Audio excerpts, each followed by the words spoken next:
முதற்கண் காணிக்கையாக்கி கொள்ளுகிறோம். சிவராத்திரி என்பது ரொம்ப சுருக்கமாக சொன்னால் விழித்திருக்க வேண்டும் என்பார்கள். எல்லாரும் என்ன நினைச்சிட்டு இருக்காங்கன்னா, விழிச்சிருக்கிறதுனா கண்ணு விழிச்சிருந்தா போதும், தூங்காமல் இருக்கணும். நான்லாம் சின்ன பையனாக இருக்கிற போது தூங்காமல் இருக்கிறதுக்கு எங்கள் வீட்டில் எங்கள் பாட்டி தாத்தாலாம் பரமபதம் விளையாடுவாங்க. அதில் பாம்பு ஏணிலாம் இருக்கு. அந்த சோவியை போட்டு பகடையை போட்டு விளையாடுவாங்க. உயரமாக போனவர் பாம்பு கொத்தி கீழே டொக்குன்னு இறங்கிட்டார்னு வைங்க, நாசமா போச்சும்பார். என்னைக்கு ராத்திரி? சிவராத்திரி அன்னைக்கு.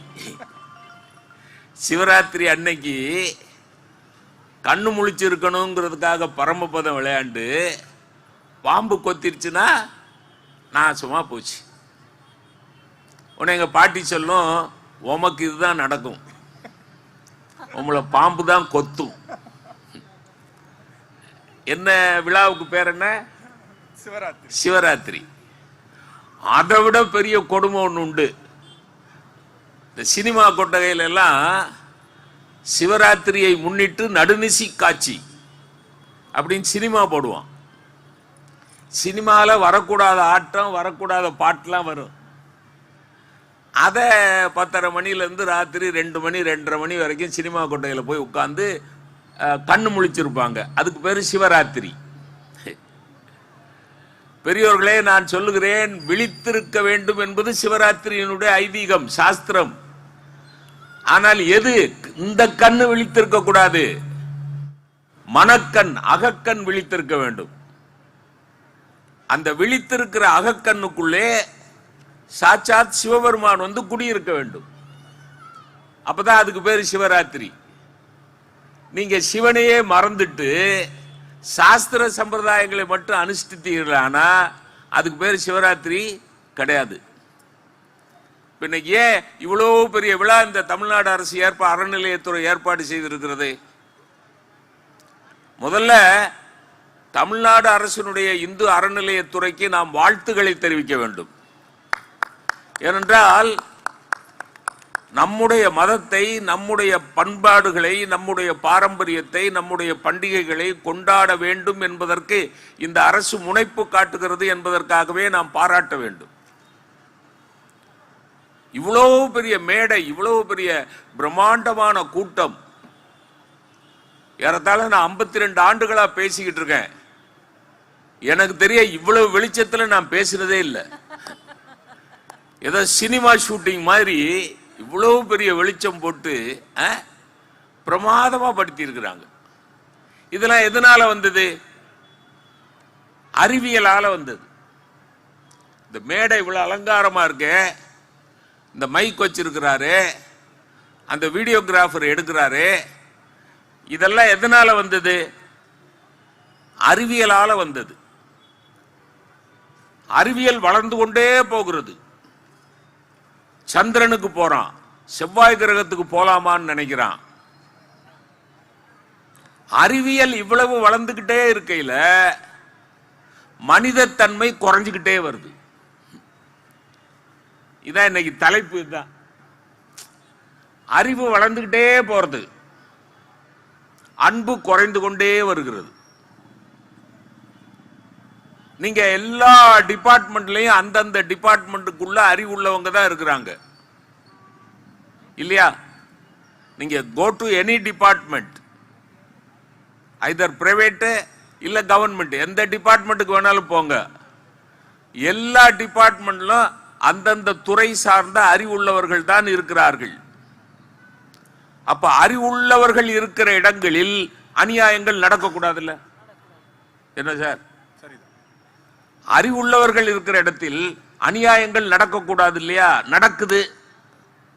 அப்ப என்ன அடிப்படை, என்ன காரணம்? அறிவுள்ளவர்கள் இருக்கிற இடத்திலே அன்பு இல்லாமல் போய்விட்டது. அறிவுள்ளவர்கள் நிறைய இருக்கிறார்கள், உலகம் முழுக்க இருக்கிறார்கள். ஆனால் அன்பு குறைந்து கொண்டே வருகிறது, அன்புள்ளவர்கள் குறைந்து கொண்டே வருகிறார்கள். ஒரு திருக்குறள் புஸ்தகமோ ஒரு 500 ரூபாய் தாளும் ரோட்ல கிடந்ததுன்னா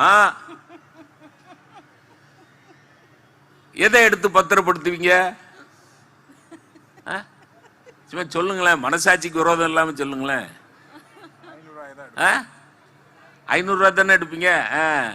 எங்க ஊர்ல ஒரு பையன் திருக்குறள் புஸ்தகத்தை எடுத்தான்.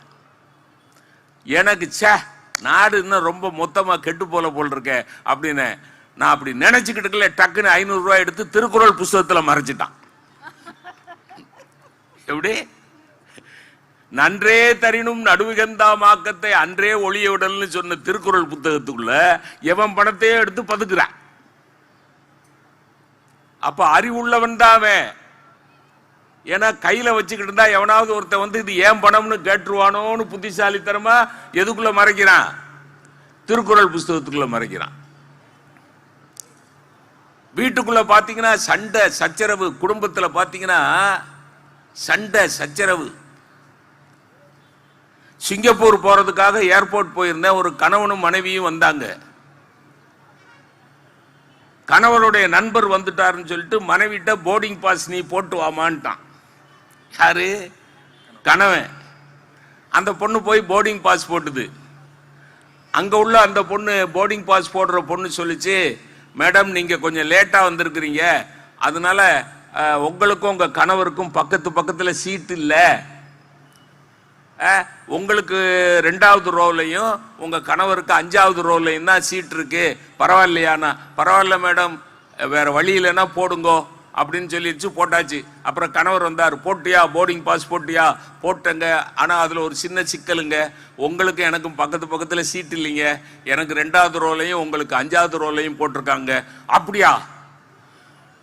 கணவன் மனைவின்னு சொன்ன பிறகுமா அப்படி போட்டாங்க? குடு அப்படின்னு போர்டிங் பாஸை வாங்கிட்டு போய் அந்த பொண்ணுகிட்ட போய், ஏமா நாங்க ஹஸ்பண்ட் அண்ட் ஒய்ஃபு, எங்களை பிரிச்சு வைக்கிறீங்க, வாட் நான்சென்ஸ் அப்படின்னோடனே அவன், அந்த பொண்ணு, சார் மன்னிச்சிருங்க சார், லேட்டா வந்தீங்க சார், வேற வழி இல்லை சார், மன்னிச்சிருங்க சார் அப்படின்னோடனே இவன் சொல்ற, மன்னிப்புலாம் கேட்க வேண்டாம், என்னையும் அவளையும் பிரிச்சு உட்கார வச்சீங்களே, அதுக்கு நான் ஏதாவது பே பண்ணணுமான்னு கேட்டுறேன். இதுக்கு நான் ஏதாவது பே பண்ணணுமான்னு கேட்டோன்னா அந்த பொண்ணு சொல்லியிருக்கு, நீங்க ஒன்றும் பே பண்ண வேண்டாம் சார், உங்க மேடம் ஏற்கனவே பே பண்ணிட்டாங்க. இது என்னது? இதுக்கு பேரு குடும்பம். குடும்பத்தினுடைய அடிப்படை எது? அன்பு இல்ல. பள்ளிக்கூடத்தினுடைய அடிப்படை என்ன? அன்பு இல்ல. கல்விக்கூடம் வியாபாரம் ஆகக்கூடாதா இல்லையா? ஆயிடுச்சுல, அன்பு இல்லை.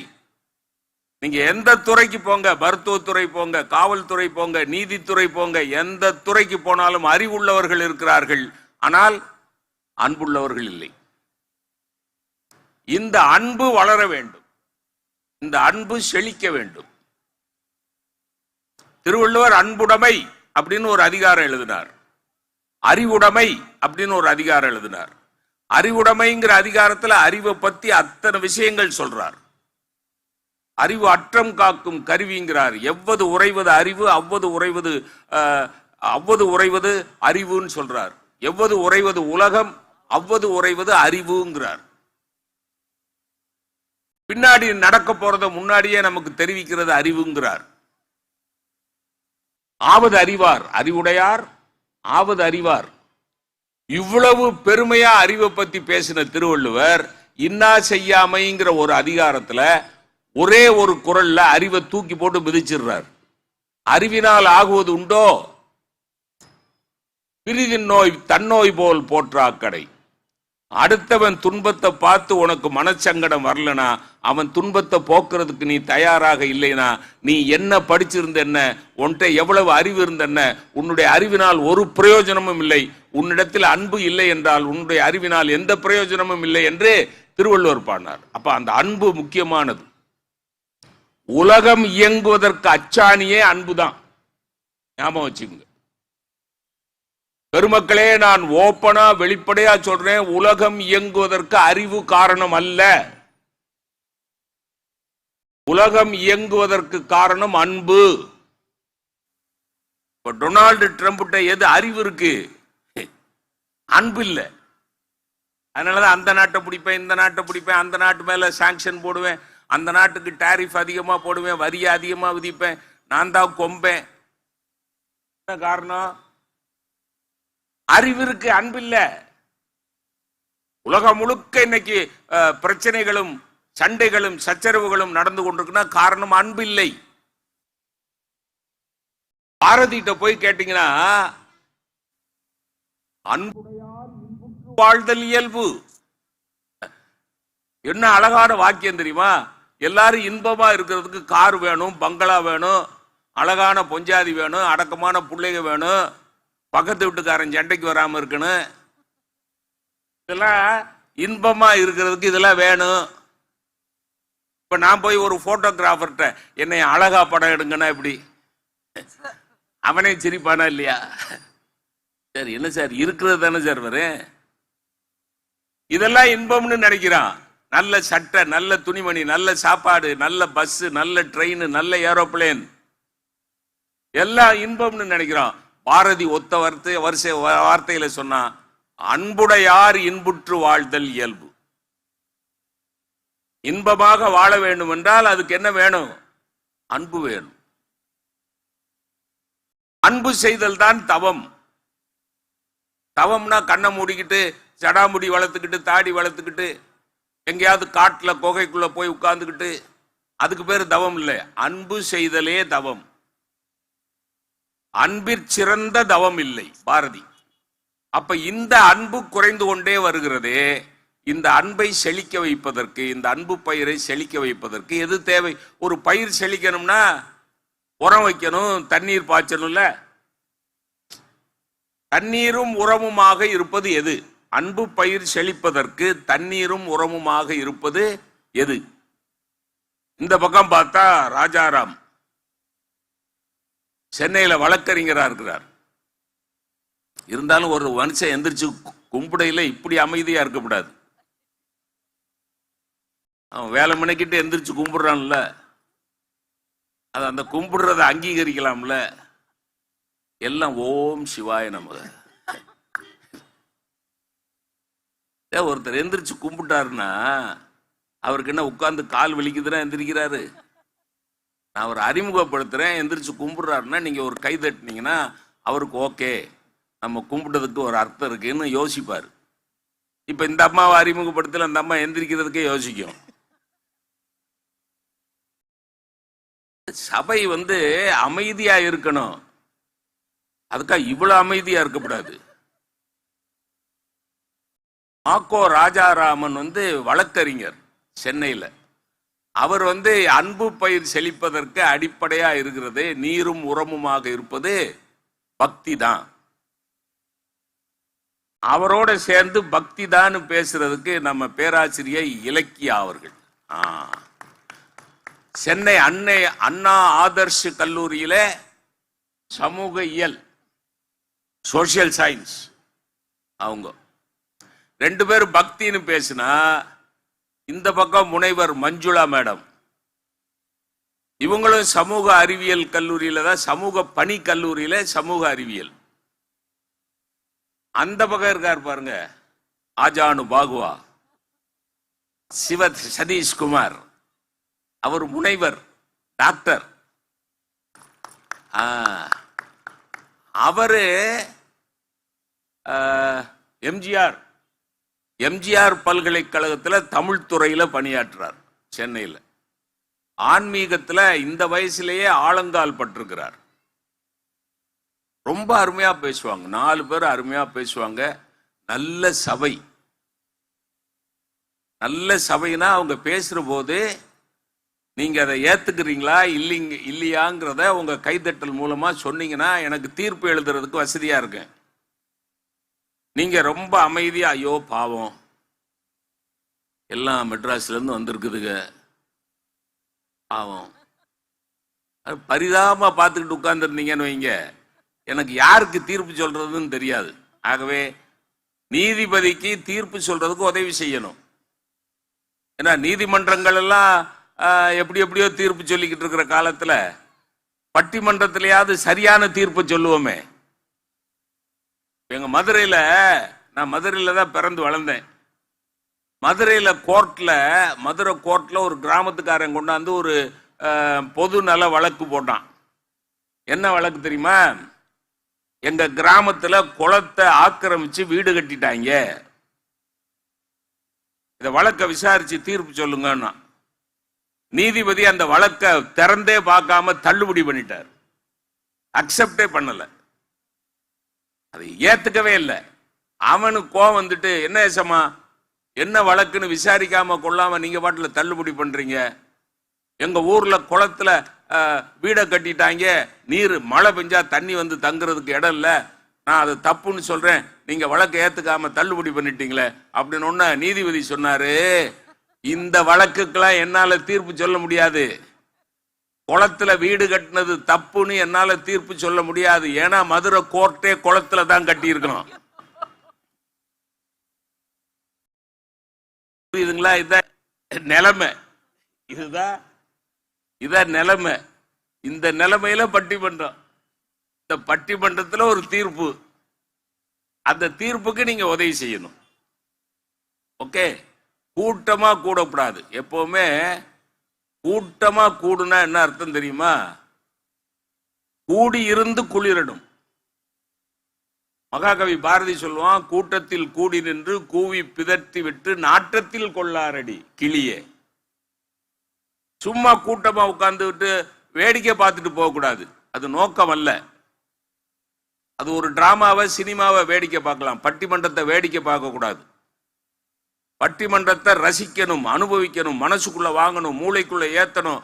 அதுல சொல்லப்பட்ட கருத்துக்கள்ல 1-2 வாழ்க்கையில கடைபிடிக்கணும். அப்பதான் பட்டிமன்றம் வெற்றி பெற்றிருக்குன்னு அர்த்தம்.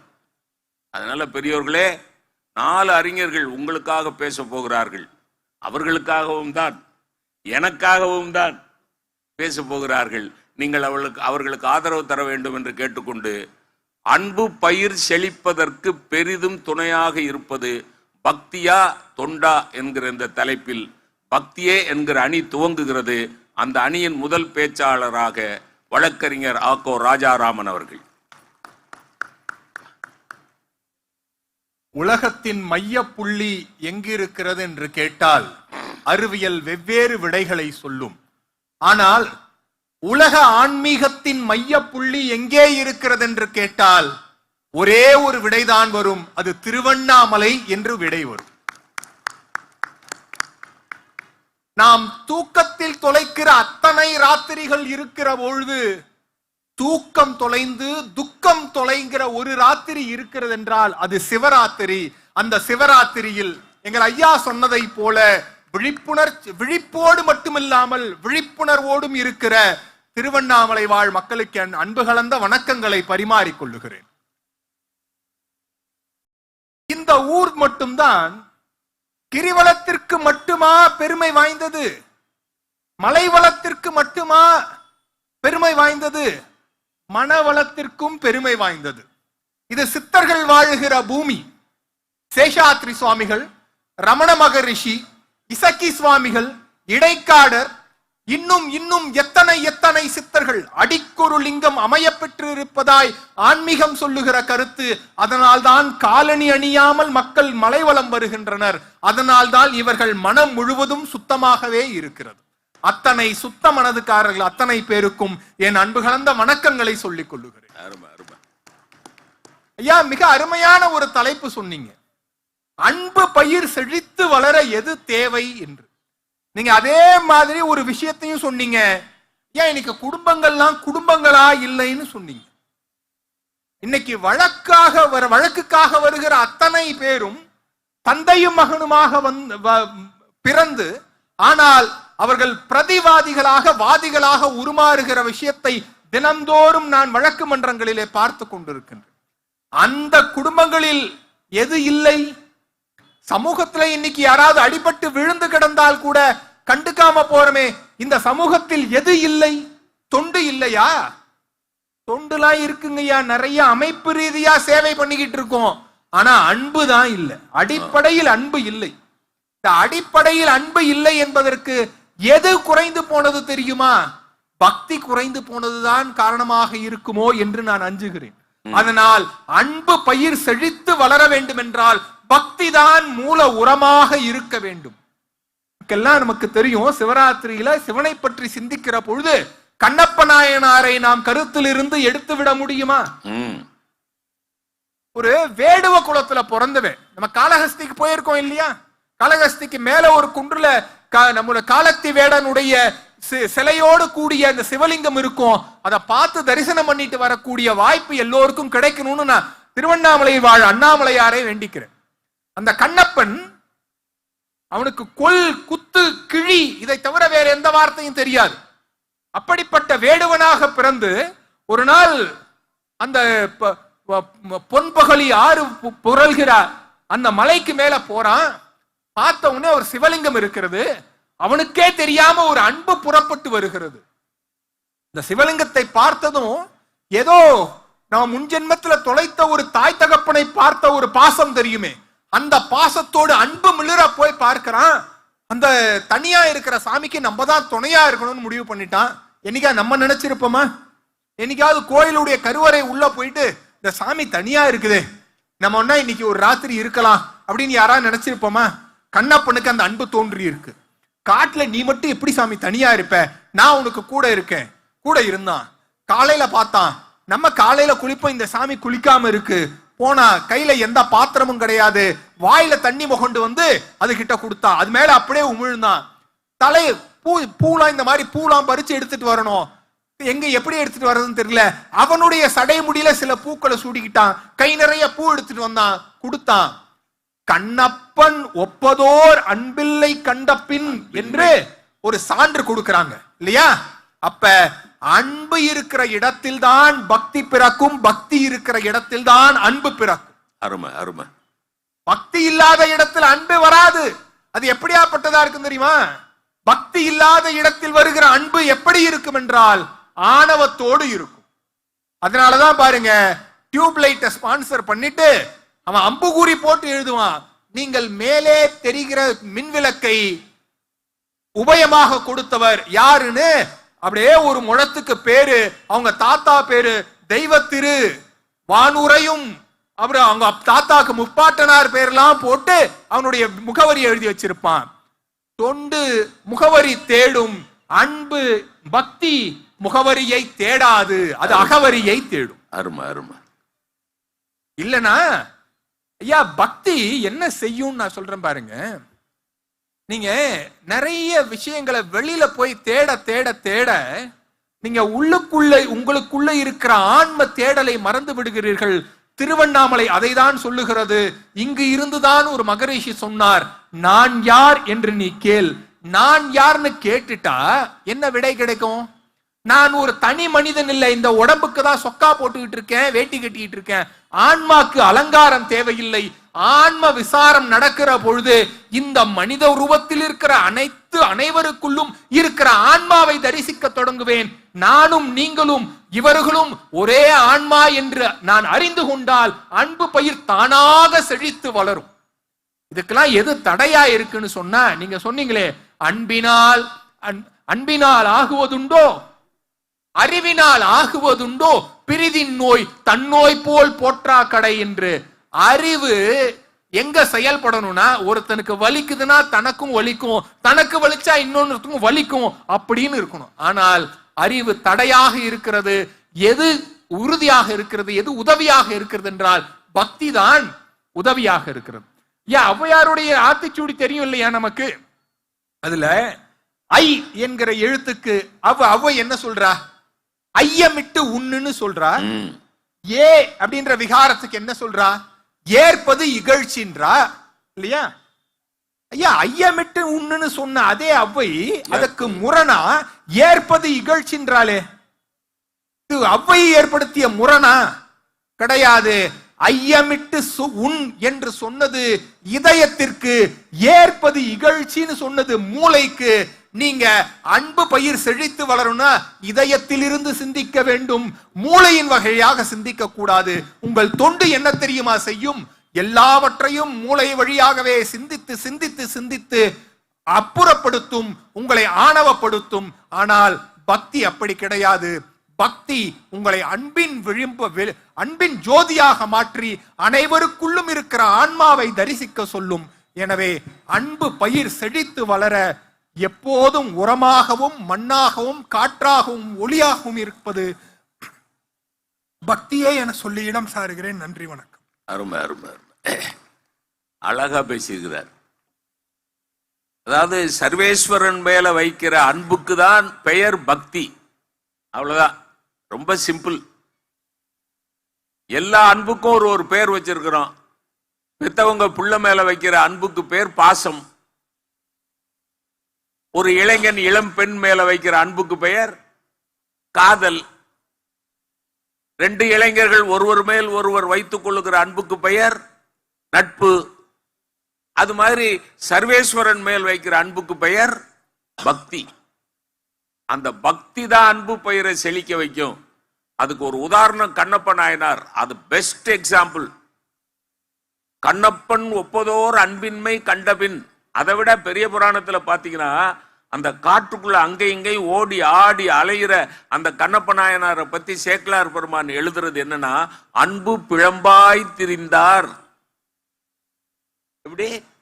அன்பு பிழம்பாய் திரிந்தார். அன்பே மொத்த உருவம் எடுத்து வந்தா எப்படி இருக்கும்? கண்ணப்பரா இருக்கும். அதெல்லாம் சடங்கு ஆச்சாரங்களை அனுஷ்டித்த சிவகோசரியாருக்கு கிடைக்காத மரியாதை. அங்க சிவகோசரியார்னு ஒரு அர்ச்சகர் பூஜாரி இருந்தார். அவர் சாஸ்திரப்படி எல்லாம் செஞ்சார். சாஸ்திரப்படி எல்லா சடங்காச்சாரங்களை பின்பற்றிய அந்த சிவகோசரியாருக்கு கிடைக்காத ஒரு நிலை. கண்ணப்பா என் அருகிலே நில் என்று சிவபெருமானே சொன்னார் என்றால், சிவகோசரியாருக்கு கிடைக்காத அந்தஸ்து கண்ணப்பருக்கு கிடைத்தது. காரணம் அவர் செலுத்திய அன்பு, அவர் செலுத்திய பக்தி. அந்த பக்தி தான் அன்பை செழிக்க வைக்கும். பிரமாதமா பேசுகிறார், அருமையா பேசுகிறார். இப்ப அதுக்கெல்லாம் பதில் சொல்லணுமே, பெரிய விஷயம். தொண்டுனா என்ன? தொண்டு இல்லையா? தொண்டு நிறுவனங்கள் எத்தனை இருக்கு? Rotary club, Lions club. அது திருவண்ணாமலையில வந்து தொண்டுனா, திருவண்ணாமலைனா பக்தி முக்தி ஸ்தலம். திருவண்ணாமலை என்னது? முக்தி ஸ்தலம். ஒரு ரமணர் இருந்த இடம், சேஷாத்ரி மகரிஷிகள் இருந்த இடம், விசினி சாமியார் இருந்த இடம். எல்லாரும் பக்தியை பிரச்சாரம் பண்ணவங்க. அந்த திருவண்ணாமலை வந்து தொண்டுனா எப்படி? ஆனா சொல்லுவேன்னு தைரியமா வர்றாங்க முனைவர் மஞ்சுளா அவர்கள். தொண்டுதான் அன்பு பெயரை செழிக்க வைக்கும். அன்பும் சிவமும் இரண்டென்பர் அறிவிலார். அன்பே சிவமாவது ஆறும் அறிகிலார். அன்பே சிவமாவது ஆறும் அறிந்த பின் அன்பே சிவமாய் அமர்ந்திருந்தாரே என்று சொல்லக்கூடிய அற்புதமான பதிகத்தை சொல்லி மிக நேர்த்தியாக இங்கு அமர்ந்திருக்கக்கூடிய அடியார் பெருமக்களுக்கும் தொண்டர்களாக வீற்றிருக்கக்கூடிய உங்கள் அனைவருக்கும் என்னுடைய வணக்கத்தை தெரிவித்துக் கொள்கின்றேன். இங்க பாருங்க, அன்பினுடைய ஒரு உருவமாக, பண்பினுடைய உறைவிடமாக, ஆன்மீகத்தினுடைய அடையாளமாக, மனித நேயத்தினுடைய உச்சமாக இருக்கக்கூடிய எங்களுடைய நடுவர் அவர்களே, இதுக்கெல்லாம் தீர்ப்பு சொல்ல முடியாதுமா? நடுவர் அவர்களே, உண்மையை சொன்ன நடுவர் அவர்களே, சரி, என்னை போன்றே பேசுவதற்காக வந்திருக்கக்கூடிய அனைத்து அடியார் பெருமக்களுக்கும் என்னுடைய நெஞ்சார்ந்த நன்றியையும் வணக்கத்தையும் சொல்லிக் கொள்கின்றேன். ரொம்ப அற்புதமான ஒரு தலைப்பு. இந்த தலைப்பை எப்படி வந்து புலகாங்கிதமாக நாம கொண்டாடுறோம். ஆத்திகம் பேசும் அடியார்க்கெல்லாம் சிவமே அன்பாகும், நாத்திகம் பேசும் நல்லவருக்கோ அன்பே சிவமாகும். அன்பே சிவம் அன்பே சிவம் என்போம், அன்பே சிவம் அன்பே சிவம் என்போம்னு சொல்லி கடவுள் கொள்கைகளுக்குள்ள அன்பை போதித்த சமயம் நம்முடைய முன்னோர்கள் வகுத்து தந்த சமயம். இந்த சமயத்துக்குள்ள அன்பு இருக்கா இல்லையா அப்படின்னு பேசுறது, இந்த பயிரை யார் வளர்ப்பார்கள் அப்படின்னு பேசக்கூடிய ஒரு இடத்துல வந்து நிக்கிறோமே அப்படின்றதுதான் என்னுடைய ரொம்ப பெரிய வருத்தம் நடுவர் அவர்களே. அன்பு, அதாவது பக்தி அப்படின்றது என்னன்னு கேட்டா ஒரு உணர்வுங்க. அதே தொண்டு அப்படின்ற என்னன்னு கேட்டா அது பிராக்டிஸ். உணர்வு பெருசா, அதை வந்து பின்பற்றக்கூடிய வழிமுறை பெருசா அப்படின்னு நான் கேட்கிறேன். அதாவது பிரின்சிபலா பிராக்டிஸா? ஆமா, அவ்வளவுதான். அதாவது அனுஷ்டானம் அப்படின்னு நம்ம சொல்லுவோம். அப்போ ஒரு உணர்வு இருக்கு. அந்த உணர்வை நீங்கள் நடைமுறைப்படுத்த வேண்டும் என்றால் அந்த நடைமுறைப்படுத்தக்கூடிய வார்த்தை எது? அதுதான் தொண்டுன்னு சொல்றோம். நாங்க பக்தி இல்லை அப்படின்னு சொல்ல வரல, ஆனால் தொண்டுதான் இந்த அன்பை வந்து வளர்க்கக்கூடியதாக இருக்கு. நான் ஒரே ஒரு கேள்வியை மட்டும் வைக்கணும்னு விரும்புறேன் நடுவர் அவர்களே. எல்லாம் வைங்க கேள்வி, நீங்க கேளுங்க. என்ன ஒரு கேள்வி இல்ல, 9 கேள்வி கூட கேளுங்க, பதில் சொல்ல மாட்டோம். நடுவர் அவர்களே, பிரார்த்தனை செய்யக்கூடிய உதடுகள் பெருசா, உதவி செய்யக்கூடிய கரங்கள் பெருசா? ஓ ஓ ஓ பிரார்த்தனை செய்யக்கூடிய உதடுகள் பக்தி, உதவி செய்யக்கூடிய கரங்கள் தான் தொண்டு. அருமை அருமை. இறைவனை உணர்வது பக்தியாக இருக்கலாம், ஆனால் மனிதர்களுக்கு உதவி செய்வது பெயர்தான் தொண்டு அப்படின்னு சொல்லி நாங்க பேசுவதற்காக வந்திருக்கிறோம். அதாவது முன்பின் தெரியாமல் முகம் அறியாத நபர்களுக்கு நாம் உதவி செய்யறோம் இல்லையா? இது மொய் வைக்கிற கணக்கு கிடையாது. எங்க வீட்டுல கல்யாணத்துக்கு வந்து 1000 ரூபாய் மொய் செஞ்சாங்க, நான் அவங்க வீட்டு கல்யாணத்துக்கு போய் 1000 ரூபாய் மொய் செய்யணும், அதல்ல. முகம் தெரியாத யாரோ ஒருவருக்கு நாம் செய்யக்கூடிய அந்த தொண்டு இருக்கு இல்லையா, அதுதான் சிறப்பு. இதுக்கு சொர்க்கம் கிடைக்கும் அப்படின்னு சொல்றாங்க. ஒரு நல்ல தம்பதிகள், உங்களை மாதிரியும் அம்மாவை மாதிரியும் தினமும் வந்து பக்தியா கோவிலுக்கு போறது, பூஜைகள் செய்வது இப்படின்னு இருக்கிறவங்க, திடீர்னு 2 பேருமே ஒரே நாள் இறைவனுடைய பதவியை அடையிறாங்க. அப்போ நேரா வந்து சொர்க்கத்துக்கு போன உடனே அங்க பாத்தீங்கன்னா தேனாரும் பாலாரும் ஓடிக்கிட்டு இருக்கு. ஒரு பக்கம் அப்படியே இனிப்பு மலை, இன்னொரு பக்கம் பழங்கள் இப்படின்னு குவிஞ்ச உடனே அந்த ஐயா கேக்குறாரு, இத நாங்க எடுத்து சாப்பிடலாமா? சாப்பிடலாமே, இங்க வந்து நல்லா எல்லாமே இருக்கே, நீங்க எடுத்து சாப்பிட வேண்டியதானே. உடனே அந்த ஐயா கேக்குறாரு, எனக்கு சுகர் இருக்கு, நான் இதை எடுத்து சாப்பிடலாமான்னு.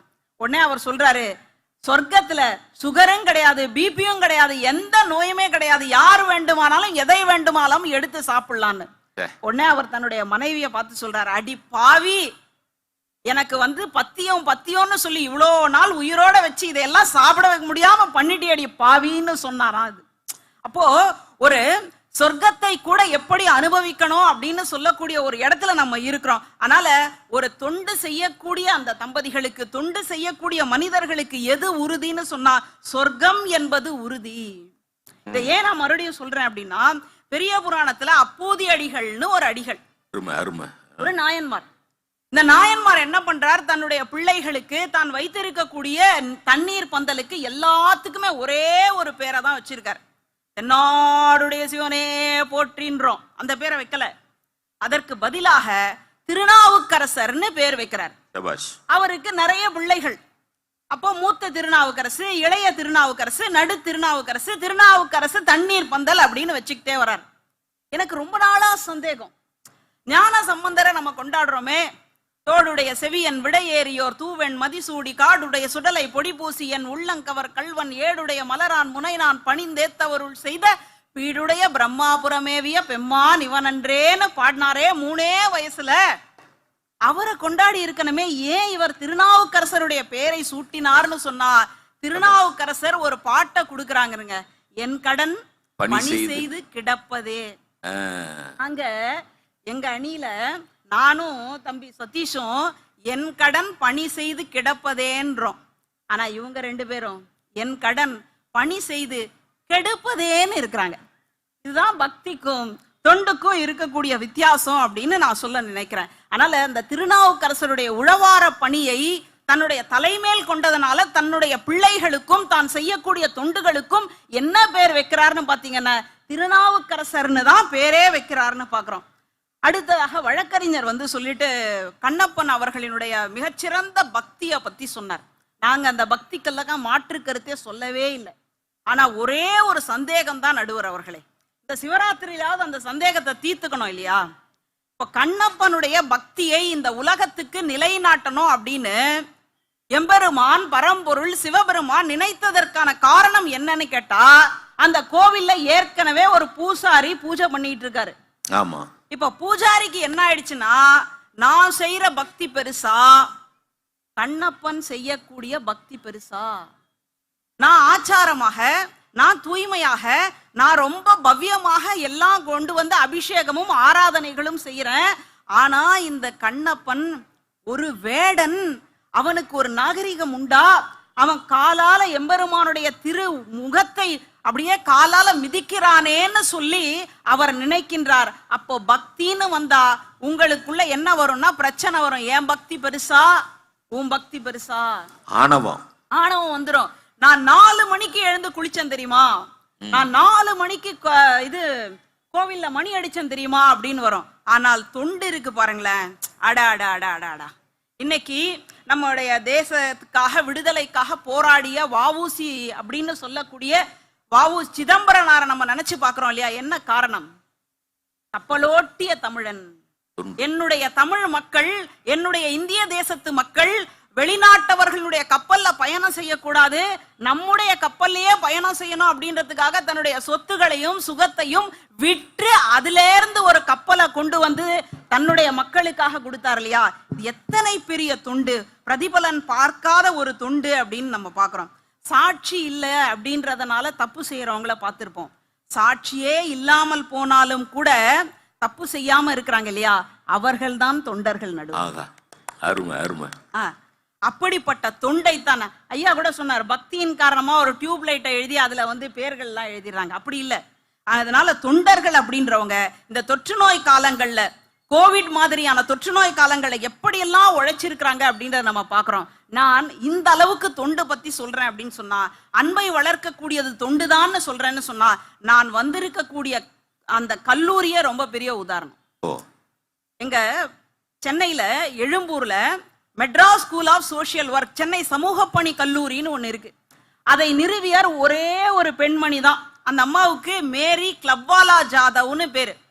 அந்த அம்மா 2வது உலக போருக்கு அப்புறமா நம்முடைய இந்திய ராணுவத்தை அதாவது அவங்களுக்கு வந்துட்டு பராமரிப்பு செய்யக்கூடிய நபர்களே இல்லைன்னு நினைச்சு பார்க்கும் பொழுது ஒரு சமூக பணி கல்லூரிய நிறுவனம் அப்படின்றதுக்காக நிறுவதினால்தான் இன்னைக்கு நாங்கெல்லாம் அதுல போய் வேலை பார்த்து மிகச்சிறந்த பொறுப்புகளையும் பதவிகளையும் வகிக்கிறோம். அப்படின்றனால ஒரு அன்பை வளர செய்யக்கூடியதாக எது இருக்கு அப்படின்னு கேட்டா அது நிச்சயமாக தொண்டுதான்.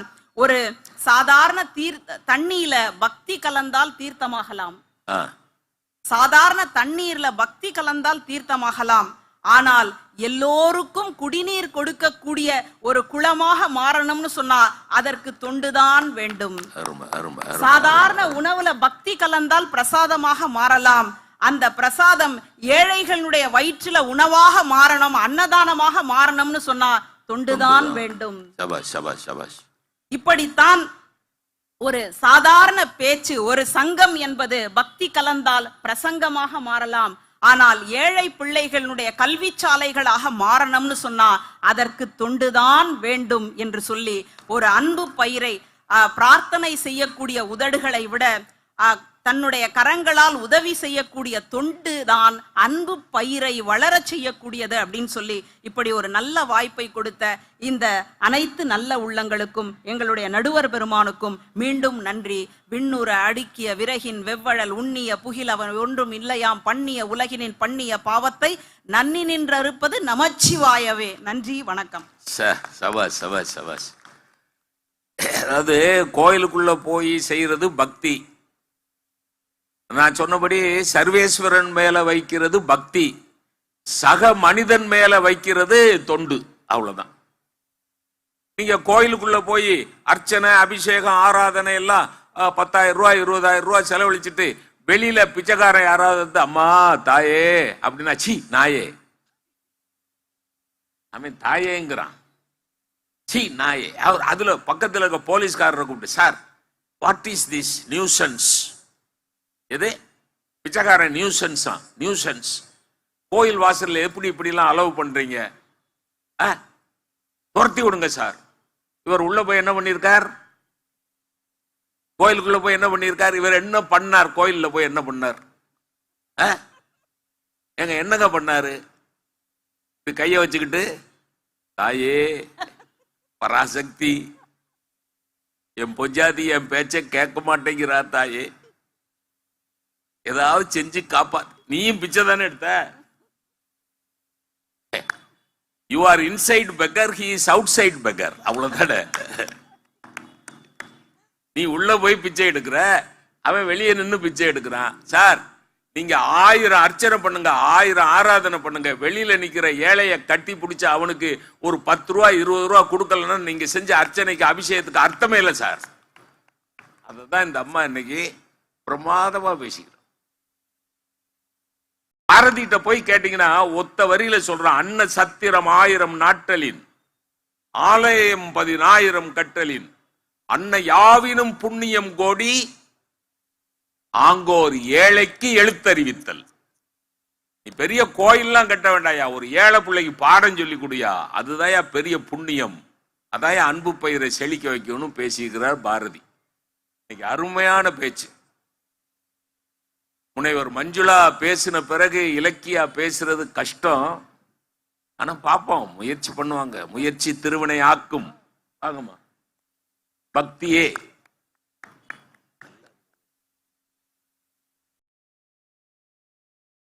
செல்வத்துள் செல்வம் செவிச்செல்வம் அச்செல்வம் செல்வத்துள் எல்லாம் தலை. இந்த உலக செல்வத்திலெல்லாம் தலையாய செல்வம் எது என்று வள்ளுவனிடம் கேட்டால் செவிச்செல்வம் என்று சொல்வார். இப்படி மகா சிவராத்திரி நன்னாளிலே அத்தகைய பெரும் செல்வத்தை பெற வந்திருக்கக்கூடிய மக்கள் அத்தனை பேரையும் வணங்கி, நடுவர் உள்ளிட்ட அவையை வணங்கி மகிழ்கிறேன். இன்றைக்கு தலைப்பு அன்பு பயிர் செழிக்க பெரிதும் துணை நிற்பது பக்தியா தொண்டான்னு கேட்டிருக்கீங்க.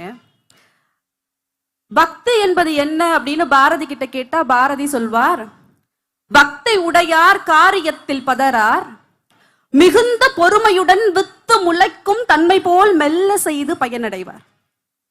பக்தி உடையவர்கள் எப்படிப்பட்டவர்கள் தெரியுமா? தான் எடுத்துக்கொண்ட காரியத்தை, இந்த மண்ணுக்குள்ள ஒரு விதையை புதைச்சு வச்சீங்கன்னா அந்த விதை எப்படி தெரியுமா, உடனே வளர்ந்து விருட்சமாயிடாது.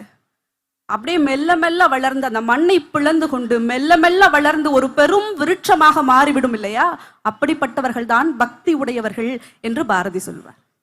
பக்தி என்பது என்ன தெரியுமா? அன்பினுடைய உச்ச நிலைதான் பக்தி. இந்த தேசத்தின் மீது உங்களுக்கு பக்தி இருந்தா அது தேச பக்தி. வெறும் இறைவன் மீது இருக்கக்கூடிய பக்தி இல்ல. கணவன் மீது மனைவிற்கு இருக்கக்கூடிய பக்தியை பதி பக்தி என்கிறோம். குரு மீது மாணவனுக்கு இருக்கக்கூடிய பக்தியை குரு பக்தி என்கிறோம். இப்படி பக்தி என்பது பல பரிணாமங்களில் இருப்பது. இப்போ உங்களுக்கு ஒருத்தர் மேல அன்பு இருக்குன்னா அவங்களுக்கு தேவையானதெல்லாம் செய்வீங்க.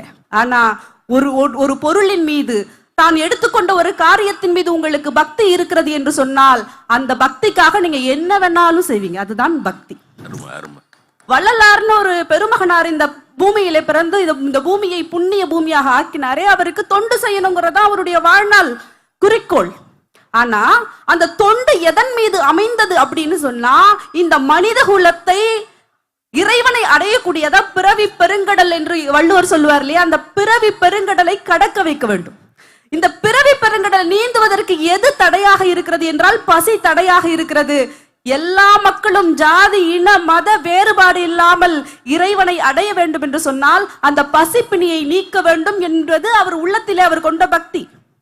அதனாலதான் அவர் வடலூர்ல ஏற்றி வைத்த நெருப்பு இன்றைக்கு வரைக்கும் மக்களுடைய பசியை போக்கி கொண்டிருக்கிறது. வெறும் தொண்டு செய்யணும்னு நினைச்சிருந்தார்னா அவர் காலத்தோட அந்த ஜோதி எரிஞ்சிருக்காது. ஆனா பக்தி இருக்கிறது இல்லையா, அவருடைய உள்ளத்தில் இருந்த பக்தி, அதுதான் இன்றைக்கு வரைக்கும் அணையாத அடுப்பை அங்க ஏற்றி கொண்டிருக்கிறது. அது மட்டும் இல்ல, அம்மா சொன்னாங்க, தொண்டு உதவக்கூடிய கரங்கள் பெருசா இல்ல உணர்வு, உதவி செய்யணுங்கிற உணர்வு பெருசான்னு? இல்ல, பிரார்த்தனை செய்யற உதடு பெருசா, உதவி செய்யற கை பெருசா? கை பெருசா அப்படின்னு சொன்னாங்க. நான் சமூக பணித்துறையில பேராசிரியரா இருக்கேன். அதான் வில்லங்கமே, அதுதான். ரெண்டு பேரும் ஒரே துறையில இருக்கிறதா வில்லங்க. அவங்க சமூக பணித்துறையில தமிழ் பேராசிரியர், நான் சமூக பணித்துறையில பேராசிரியர். அப்போ நான் நிறைய தொண்டு நிறுவனங்களை பாக்குறேன். இந்தியா முழுக்க லட்சக்கணக்கான தொண்டு நிறுவனங்கள் இருக்கிறது. ஆனா அந்த தொண்டு நிறுவனங்கள்ல சில நல்லது செய்யக்கூடிய தொண்டு நிறுவனங்களை நீங்க விரல் வெட்டி எண்ணி விட முடியும். நிறைய தொண்டு நிறுவனங்கள் போனீங்கன்னா நிறைய முறைகேடுகள் இருக்கும். அந்த தொண்டு செய்யறேன்னு இந்த சமுதாயத்துக்குள்ள நீங்க வந்தீங்கன்னு வச்சுக்கோங்களேன், நிறைய கல்லடி விழும். ஆனா அதையெல்லாம் தாண்டி இந்த சமுதாயத்திற்கு தொண்டு செய்ய வேண்டும் என்று சொன்னால், வஉசியை பத்தி சொன்னாங்க இல்லையா, ஐயா வெள்ளை ஏகாதிபத்தியத்திற்கு எதிராக கப்பலே வாங்கி விட்டார். ஆனா அவர் தோற்று போகலையா? அந்த நேரத்தில் அவர் தோற்று போனார். ஆனா அத்தனை கல்லடிகளையும் வாங்கி கொண்டு இந்த மக்களுக்காக தொடர்ச்சியாக அவர் உழைத்து கொண்டே இருந்தார் என்று சொன்னால், அவர் இயக்கியது எதுன்னா இந்த நாட்டின் மீது அவர் வைத்த தேசபக்தி.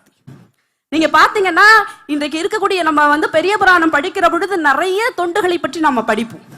இப்போ கண்ணை பிடுங்கி வைத்த கண்ணப்ப நாயனாரை பார்த்திருக்கோம், தலையாலேயே நடந்து சென்ற காரைக்கால் அம்மையாரை பார்த்திருக்கோம், பிள்ளைக்கறி சமைத்து போட்டவரெல்லாம் பார்த்திருக்கோம். இப்படி எல்லாம் தொண்டு செய்ய முடியுமா அப்படின்னு கேட்டா, இந்த தொண்டை செய்வதற்கான உறுதிப்பாடு எங்கிருந்து வந்தது என்று சொன்னால், இறைவன் மீது இருக்கக்கூடிய அசைக்க முடியாத பக்தி. நீங்க இந்த உலகத்துல பாத்தீங்கன்னா இந்த காரியங்கள்லாம் செய்ய முடியுமா, நீங்க நினைச்சதெல்லாம் செய்ய வைக்கக்கூடியது எது? பக்தி. அதனாலதான் பெரிய புராணத்தை படிக்க படிக்க வியப்பா இருக்கும். இப்படி எல்லாம் ஒரு மனுஷனால செய்ய முடியுமா என்று நாம் வியந்து வியந்து பார்ப்போம். அப்போ எனக்கு ஒரு இதுல ரொம்ப வினோதமான ஒரு தொண்டர் யாருன்னு பாத்தீங்கன்னா, பேரே இயற்பகை நாயனார்னு ஒரு தொண்டர் இருந்தார். இந்த உலகத்துல பிள்ளைக்கறி சமைத்து கொடுத்த ஒரு தொண்டரை கூட பார்த்துட்டோம். ஆனா இதுல யாருமே செய்ய முடியாத ஒன்றை இந்த தொண்டர் செய்தார். என்னன்னா, ஒரு சிவனடியார் கேட்டார்னு தன்னுடைய மனைவியே அவருக்கு கொடுத்துட்டார். இதை கேட்கும் போது நமக்கு ரொம்ப விந்தையாக இப்படி யாராவது செய்வாங்களா அப்படின்னு சொல்லிட்டு. இதே மாதிரி ஒரு காட்சி இன்னொரு இடத்துல நடக்கும். இந்த உலகத்துல இது பொதுவா நடக்காத ஒரு விஷயம். ஆனா இந்தியால நம்முடைய புராணங்கள்ல நம்ம படிச்சிருக்கோம். மகாபாரதத்துல பாஞ்சாலி சபதத்துல என்ன, மனைவியை சூதில் வைத்து இழக்கிறார். அப்போ அங்க இருக்கக்கூடிய மனைவி என்ன சொல்றான்னா, என்ன சூதல வச்சு இழந்துட்டாரான்னு கேட்ட உடனே அவ சொல்றா, நாயகர் தான் தம்மை தோற்ற பின் என்னை நல்கும் உரிமை அவர்க்கில்லை, புலை தாயத்திலே விளைப்பட்ட பின் என்ன சாத்திரத்தால் என்னை தோற்றிட்டார். அவரே தோத்து போயிட்டாரு, அப்புறம் எப்படி என்ன வச்சு இழக்க முடியும்? அவர் தாயத்திலே விளைப்பட்டவர், அவர் சூதல தோத்து போனவர், புவி தாங்கும் துருபதன் கண்ணினான். நான் துருபத மகாராஜனுடைய மகள்ல ராஜநீதியை பாஞ்சாலி பேசினா. ஆனா இங்க இயற்பகை நாயனார் தன்னுடைய மனைவியை அந்த சிவனடியாருக்கு கொடுத்த பிறகு சொந்தக்காரங்க எல்லாம் சேர்ந்து அவன் சொல்றான், நீ கேட்காத, இது செய்ய தகுந்த செயல் அல்ல அப்படின்னு அந்த ஊரே எதிராக நிற்கிறது. ஆனா அவர் கொடுக்கிற உறுதியில இருக்கிறார். அப்ப அந்த பெண்ணுடைய மனம் எப்படி இருக்கும் நீங்க நினைச்சு பாருங்களேன்.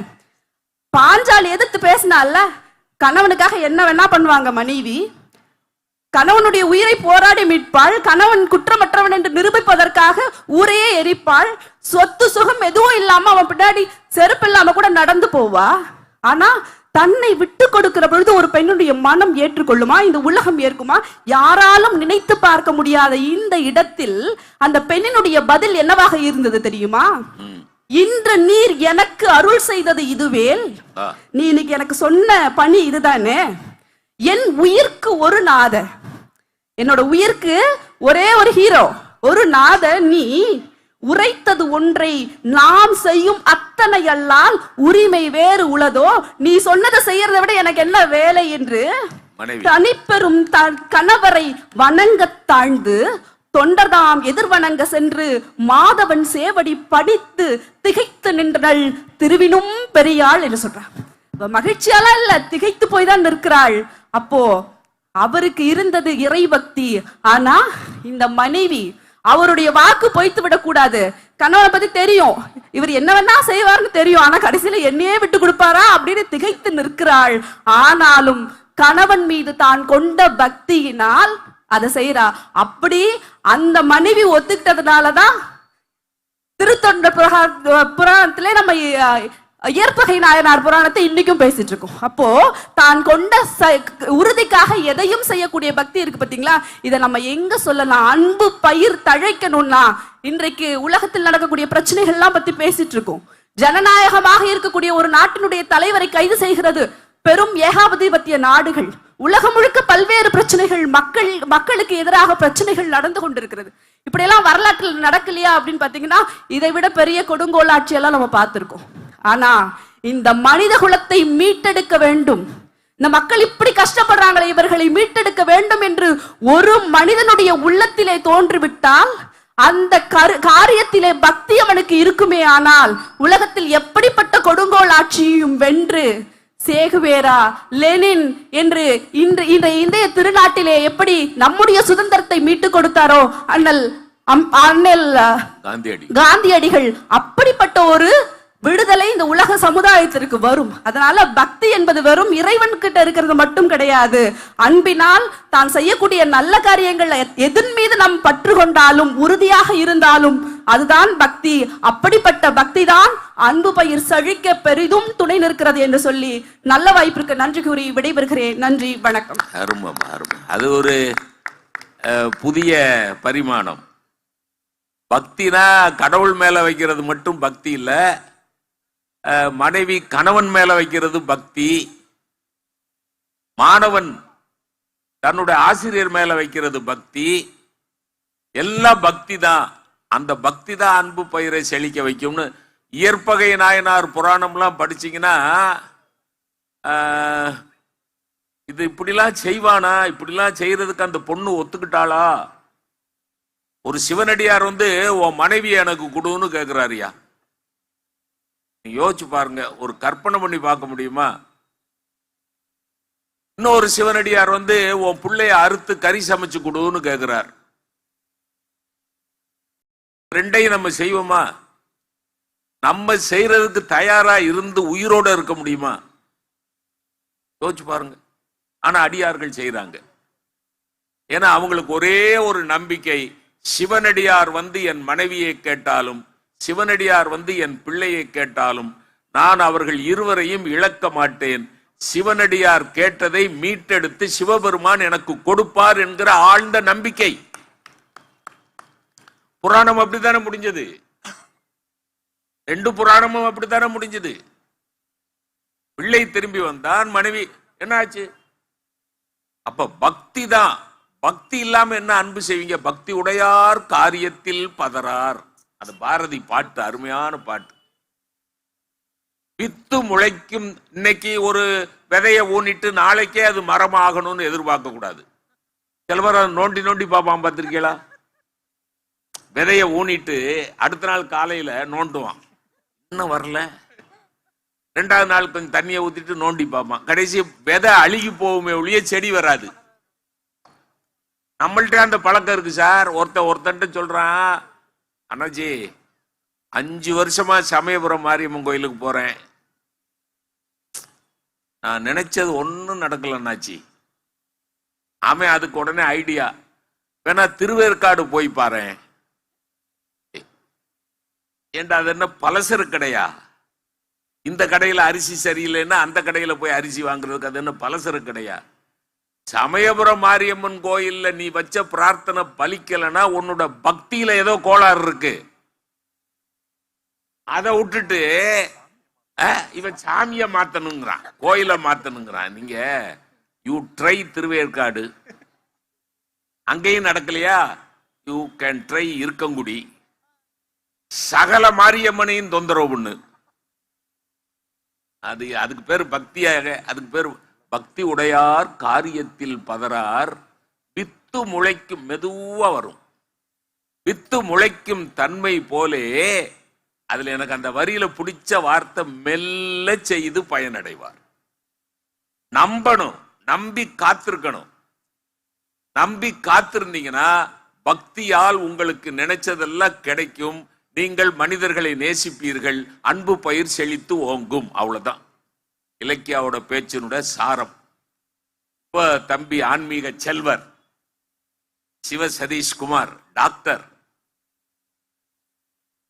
அவனுக்குன்னு ஒருத்தன் சட்டை தைக்கிறான் பாருங்க.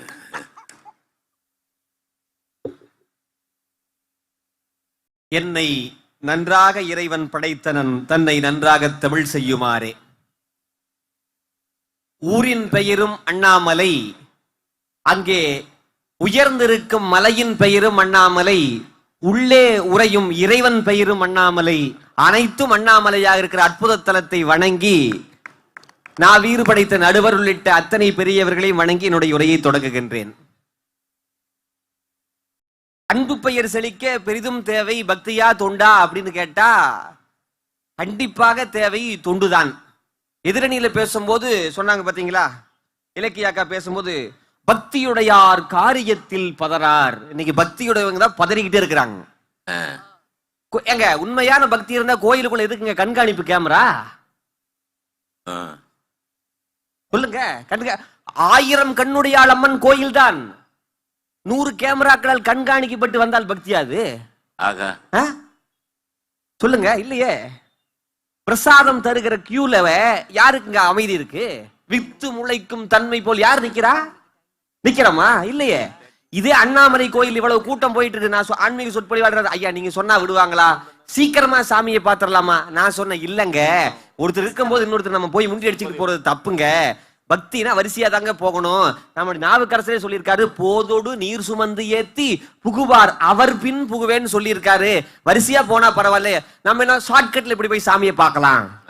பக்தியில கேக்குறாங்களா இல்லையா? கேக்குறாங்க. நம்ம ஒரு துண்டா ஒரு விஷயத்த சொல்லலாம். இல்லங்க, திருவண்ணாமலை கோயிலுக்குள்ள போய் தான் சாமி கும்பிடணும்னு அவசியம் இல்ல.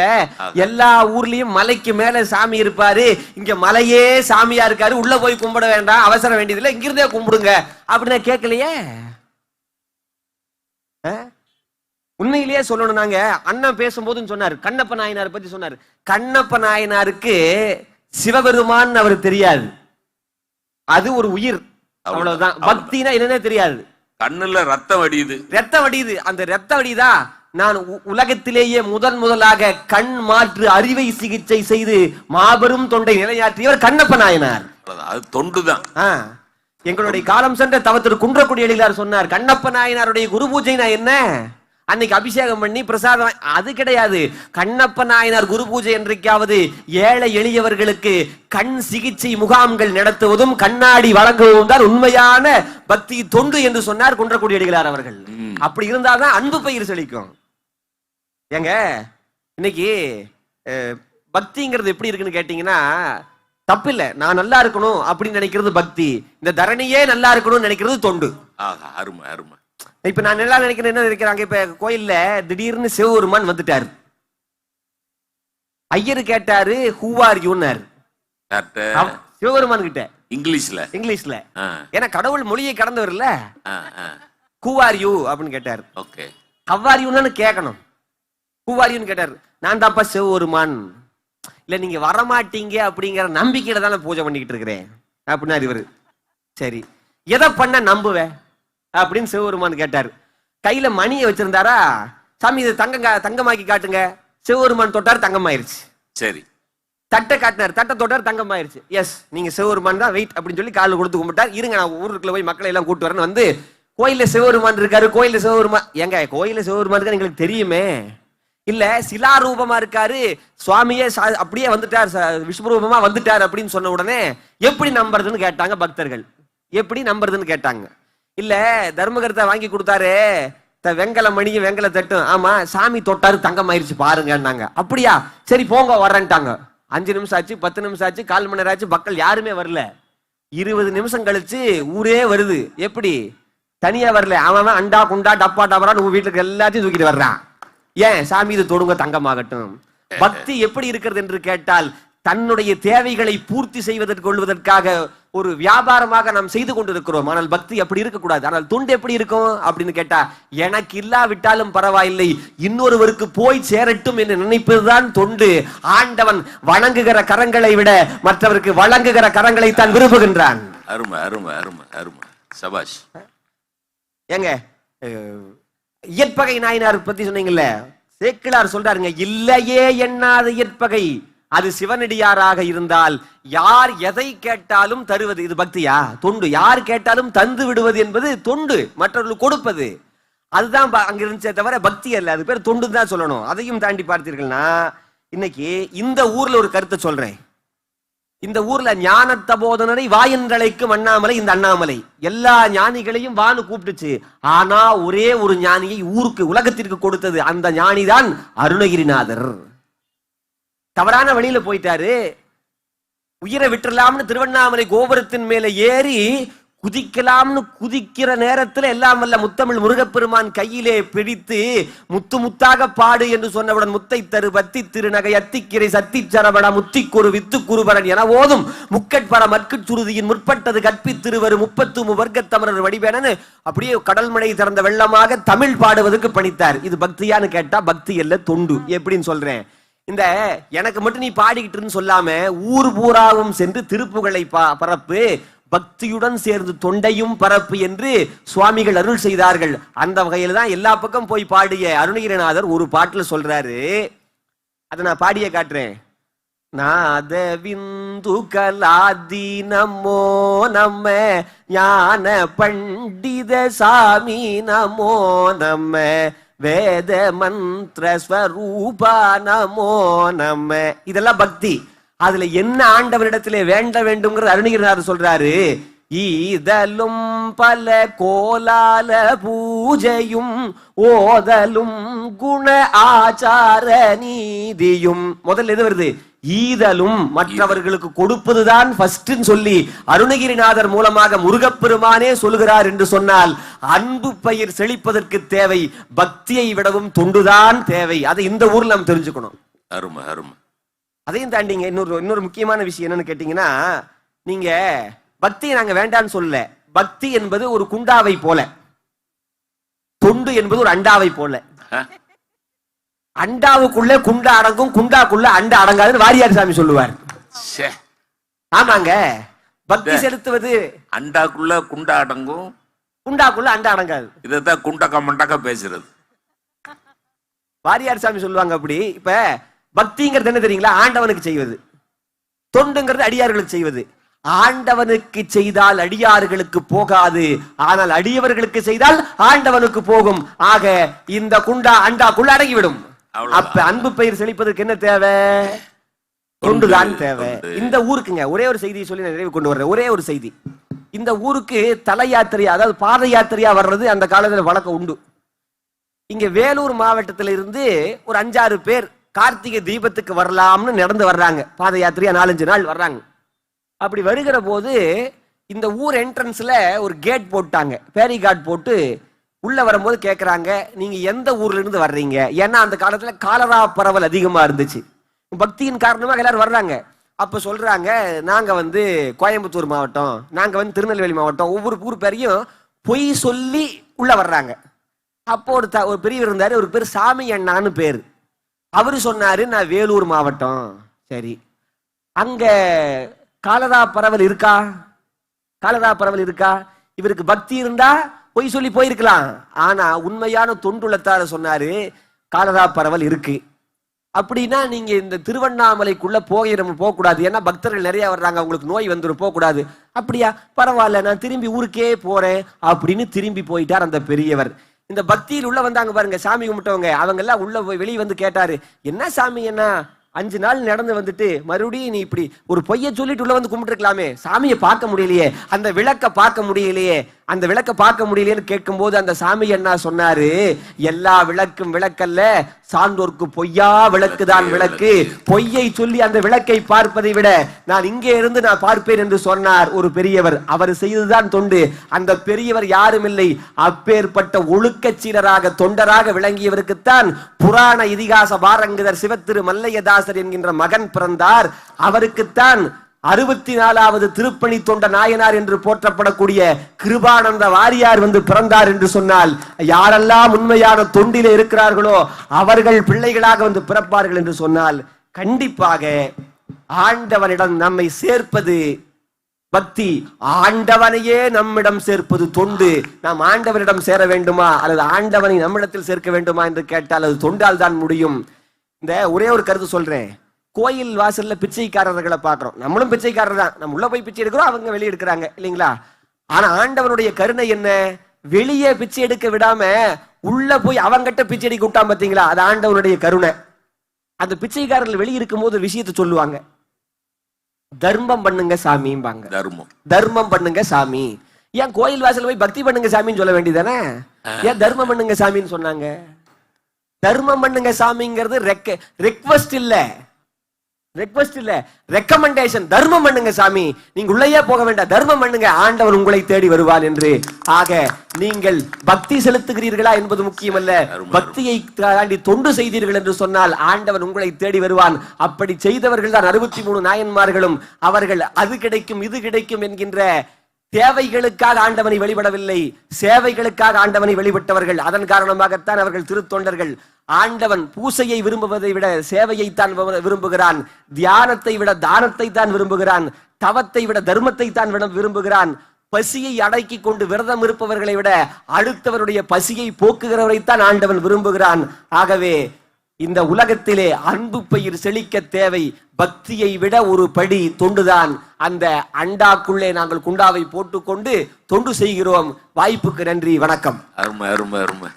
இந்த அண்டாக்குள்ள குண்டா, குண்டாக்குள்ள அண்டாங்கிறது ஒண்ணு இல்ல, திருமூல நாயனார் பாட்டு தான் அது. நீங்க அந்த பாட்டை சொன்னீங்கன்னா அது உங்களுக்கு விளங்காதுங்கிறதுனால பாட்டு தான் அது. நடமாடுகிற மனுஷனுக்கு நீ என்ன செய்யறியோ அதுதான் படமா இருக்கிற கடவுளுக்கு போய் சேரும். நீ படமா இருக்கிற கடவுளுக்கு செய்யறது எதுவும் நடமாடுற கோயிலா இருக்கிற மனுஷனுக்கு போய் சேராது. அத அவர் திரும்ப திரும்ப சொன்ன கிருபானந்த வாரியார் ஒரு ஒரு ஒரு அழகான உதாரணத்துல சொன்னார். என்ன உதாரணம் தெரியுமா? நீங்க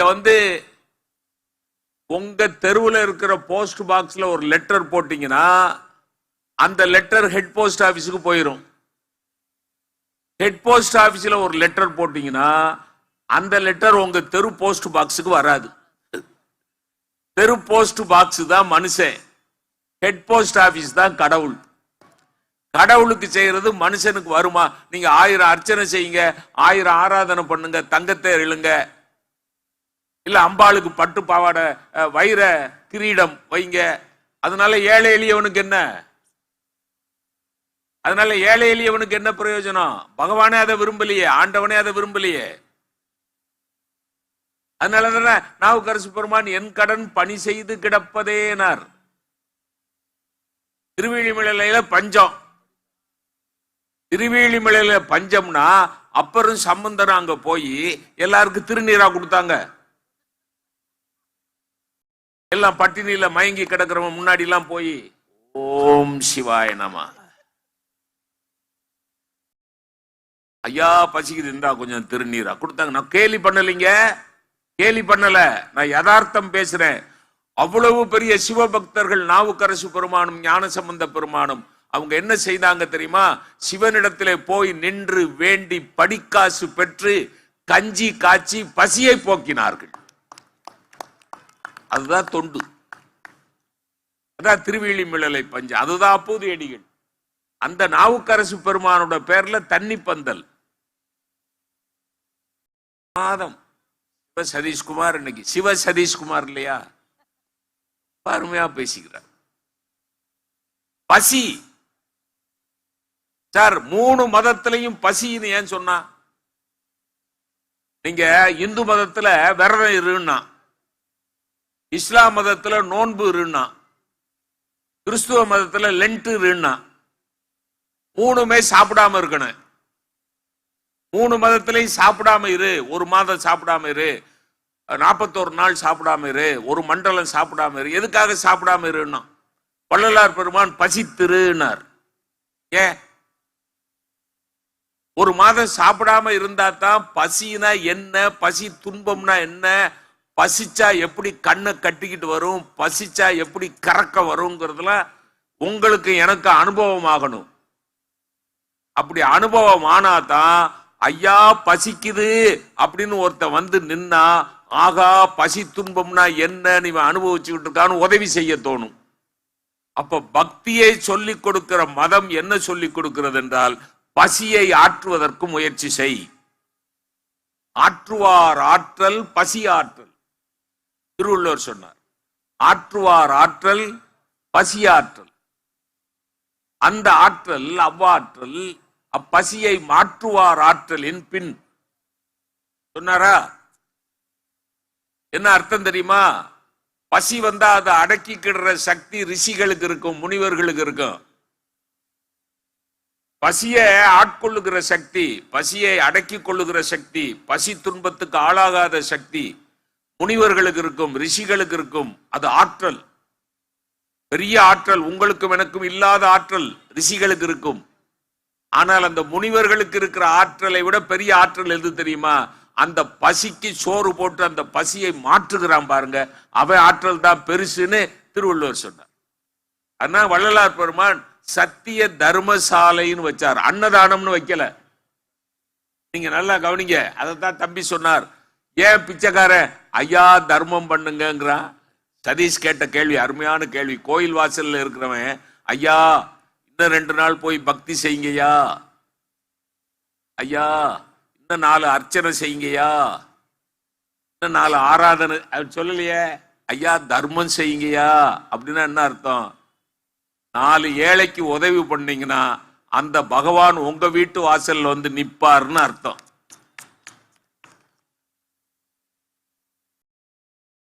ஏழைக்கு இறங்குகிறவன், விவிலியத்தில் இருக்கு, பைபிள்ல இருக்கு, கிறிஸ்துவர்கள் பைபிள்ல ஒரு வாக்கியம் இருக்கு, ஏழைக்கு இறங்கி உதவி செய்கிறவன் கர்த்தருக்கு கடன் கொடுத்தவன் ஆகிறான்.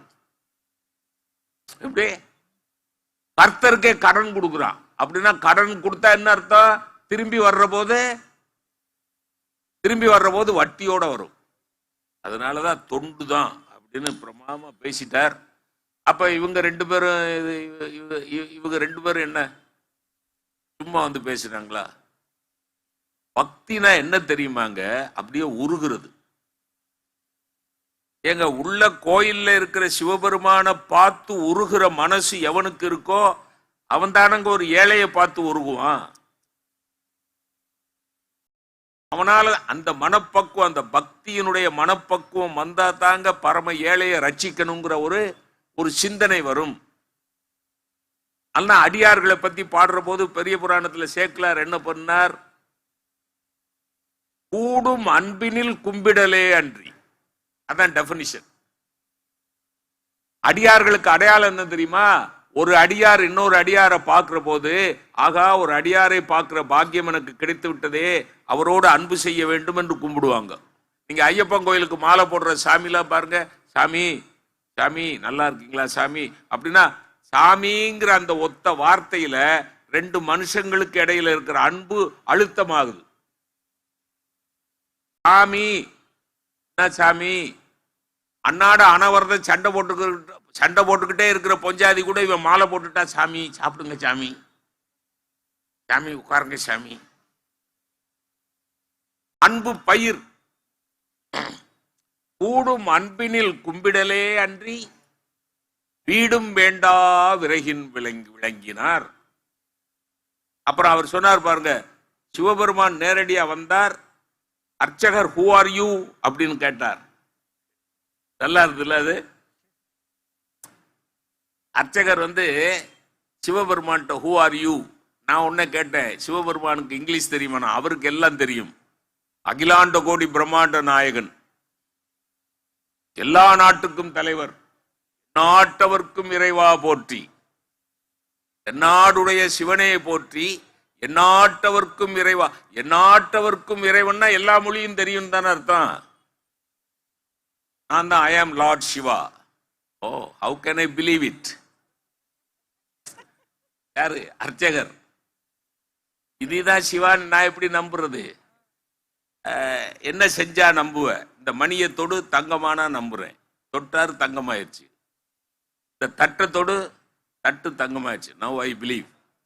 Very good. எப்படி பகவானுக்கு டெஸ்ட் வைக்கிறான் பாருங்க. தங்கமானா, தொட்டது தங்கமானா அவன் கடவுள் அப்படின்னு நம்புறான். உண்மையான அடியவர்கள், உண்மையான பக்தர்கள் தங்கத்துக்கும் வைரத்துக்கும் ஏங்க மாட்டார்கள். உண்மையான பக்தர்கள் ஆண்டவனுடைய அருளுக்கு மட்டும்தான் ஏங்குவார்கள். ஒரு அரசன் இருந்தா, அந்த ஊர்ல ஒரு ஆண்டி, ஒரு துறவி இருந்தார். அந்த துறவியை பத்தி அமைச்சர் பெருமையா பேசினார். அவருக்கு பொருளாசையே கிடையாது. யாருக்கு? அவன் தான் துறவி. 2.5 சவரன்ல தங்க நகை போட்டிருக்கவன் பேரு துறவி கிடையாது. ஒண்ணுமே வேணாம், ஓடும் செம்பொனும் ஒக்கவே நோக்குவார். ஒரு செங்காமற்ற கிடந்தாலும் செம்பொன் கிடந்தாலும் ரெண்டு ஒன்று தான். அப்ப அமைச்சர் சொன்னார், அவர் பெரிய துறவி, அவருக்கு எந்த பெரிய சொத்து மேலையும் ஆசை கிடையாது, தங்க நகை மேல வைர நகை மேல எல்லாம் அவருக்கு ஆசை கிடையாதுன்னு அரசன் டெஸ்ட் பண்ணான். அந்த வீட்டு வாசல்ல அந்த அம்மா அரிசி வாங்குறதுக்காக ஒரு திருவோடு வச்சிருப்பாங்க. போற வர்றவங்க எல்லாம் அதுல அரிசி போட்டு போவாங்க. அரசன் சொன்னா, இன்னைக்கு கொண்டு போய் ஒரு 10 மாணிக்க கல் அந்த திருவோடுல போடணும். இப்படி 10 மாணிக்க கல் போட்டாங்க. அமைச்சர் சொன்னார், அந்த 10 மாணிக்க கல்லையும் எடுத்துக்கிட்டு உங்கள்கிட்ட கொண்டாந்து திருப்பி கொடுக்குறாரா இல்லையான்னு பாருங்கன்னு. ஆனா சாயங்காலம் ஆச்சு, ராத்திரி ஆச்சு, துறவி வரல. என்ன அரசன் சொன்ன பார்த்தீங்கள, மாணிக்க தேவனா திருப்பி கொண்டாந்து கொடுப்பானையா? வச்சுக்கிட்டான்ல. அடுத்த நாள் ஒரு 10 வைரக்கல்ல போடணும். அன்னைக்கும் வரல துறவி. இப்ப ராஜாவும் அமைச்சரும் போறாங்க, துறவி வீட்டுல போய் பாக்குறாங்க. துறவிட்ட கேக்குறாங்க, இந்த மாணிக்க கல்லும் அந்த வைரக்கல் எங்கடா அப்படிங்கிற. எனக்கு தெரியாது சாமி. அந்த அரிசி போட்டிருக்கிற திருவோட்டுல தானடா போட்டோம், எங்கடா? அது தெரியல. அரிசி சம்பந்தமா எனக்கு ஒன்றும் தெரியாது சாமி. என் மனைவி தான் சமைப்பா, அவ தான் புடைப்பா, அவ தான் களைஞ்சி உல வச்சு சாதமாக்குவா, அவள்கிட்ட போய் கேளுங்க அப்படின்னு ஒன்று அவள்கிட்ட போய் கேட்டாங்க. அப்படியா? இல்லையே, நான் அரிசி புடைக்கிற போது ஒரு 5-6 கல்லு தெரிஞ்சுது. பொதுவாக அரிசியில கல் இருந்தா என்ன பண்ணுவோம்? எடுத்து தூர போட்டுருவோம். அது மாதிரி நான் எடுத்து தூர போட்டுருவோம். அந்த குப்பை தொட்டியில தான் போய் பாருங்க, அந்த குப்பை தொட்டியில தான் போட்டேன். போய் பார்த்தா சார் வைரமும் மாணிக்கமும் குப்பை தொட்டியில கிடக்குது சார். அரிசி புடைச்சா கல்லை தூக்கி ஒதுக்கி தள்ளுற மாதிரி ஒதுக்கி தள்ளி இருக்கா சார். அப்படி ஒரு பத்தினி கிடைக்கிறதுக்கு அந்த துறவி எவ்வளவு கொடுத்து வச்சிருக்கணும்,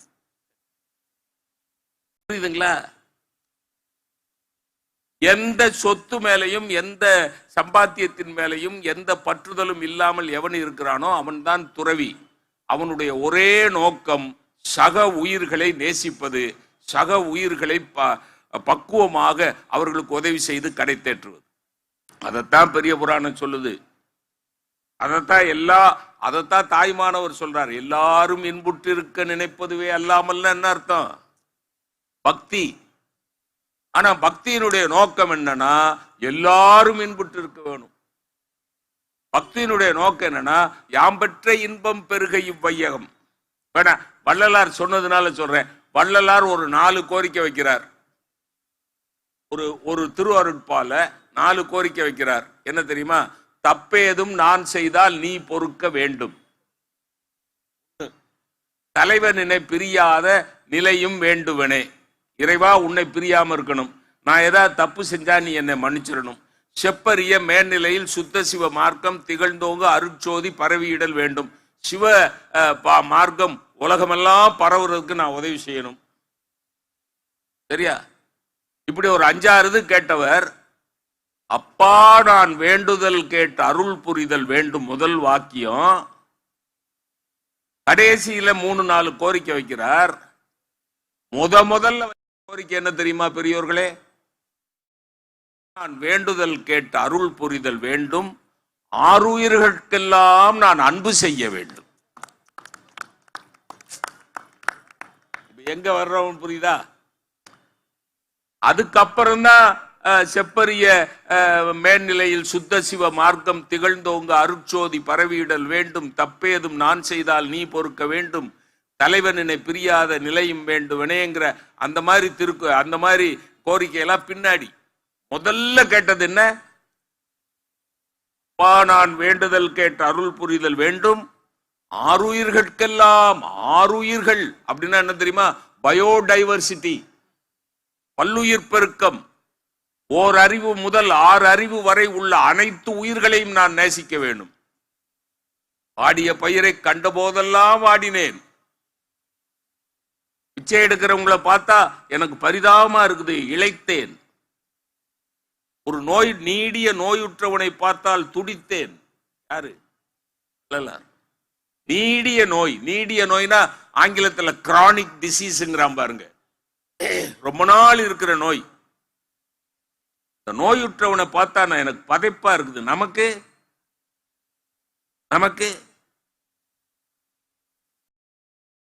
2 நாள் லீவு கேட்டு பிரின்சிபல் கொடுக்க மாட்டேன்னு சொன்னா பதைப்பா இருக்கு. பேங்க்ல இருந்து எடுத்துட்டு வந்து 5000 ரூபாய் எவனாவது அடிச்சுட்டு போயிட்டான்னா பதைப்பா. நம்ம பதைக்கிறதுலாம் இதுக்குதான்.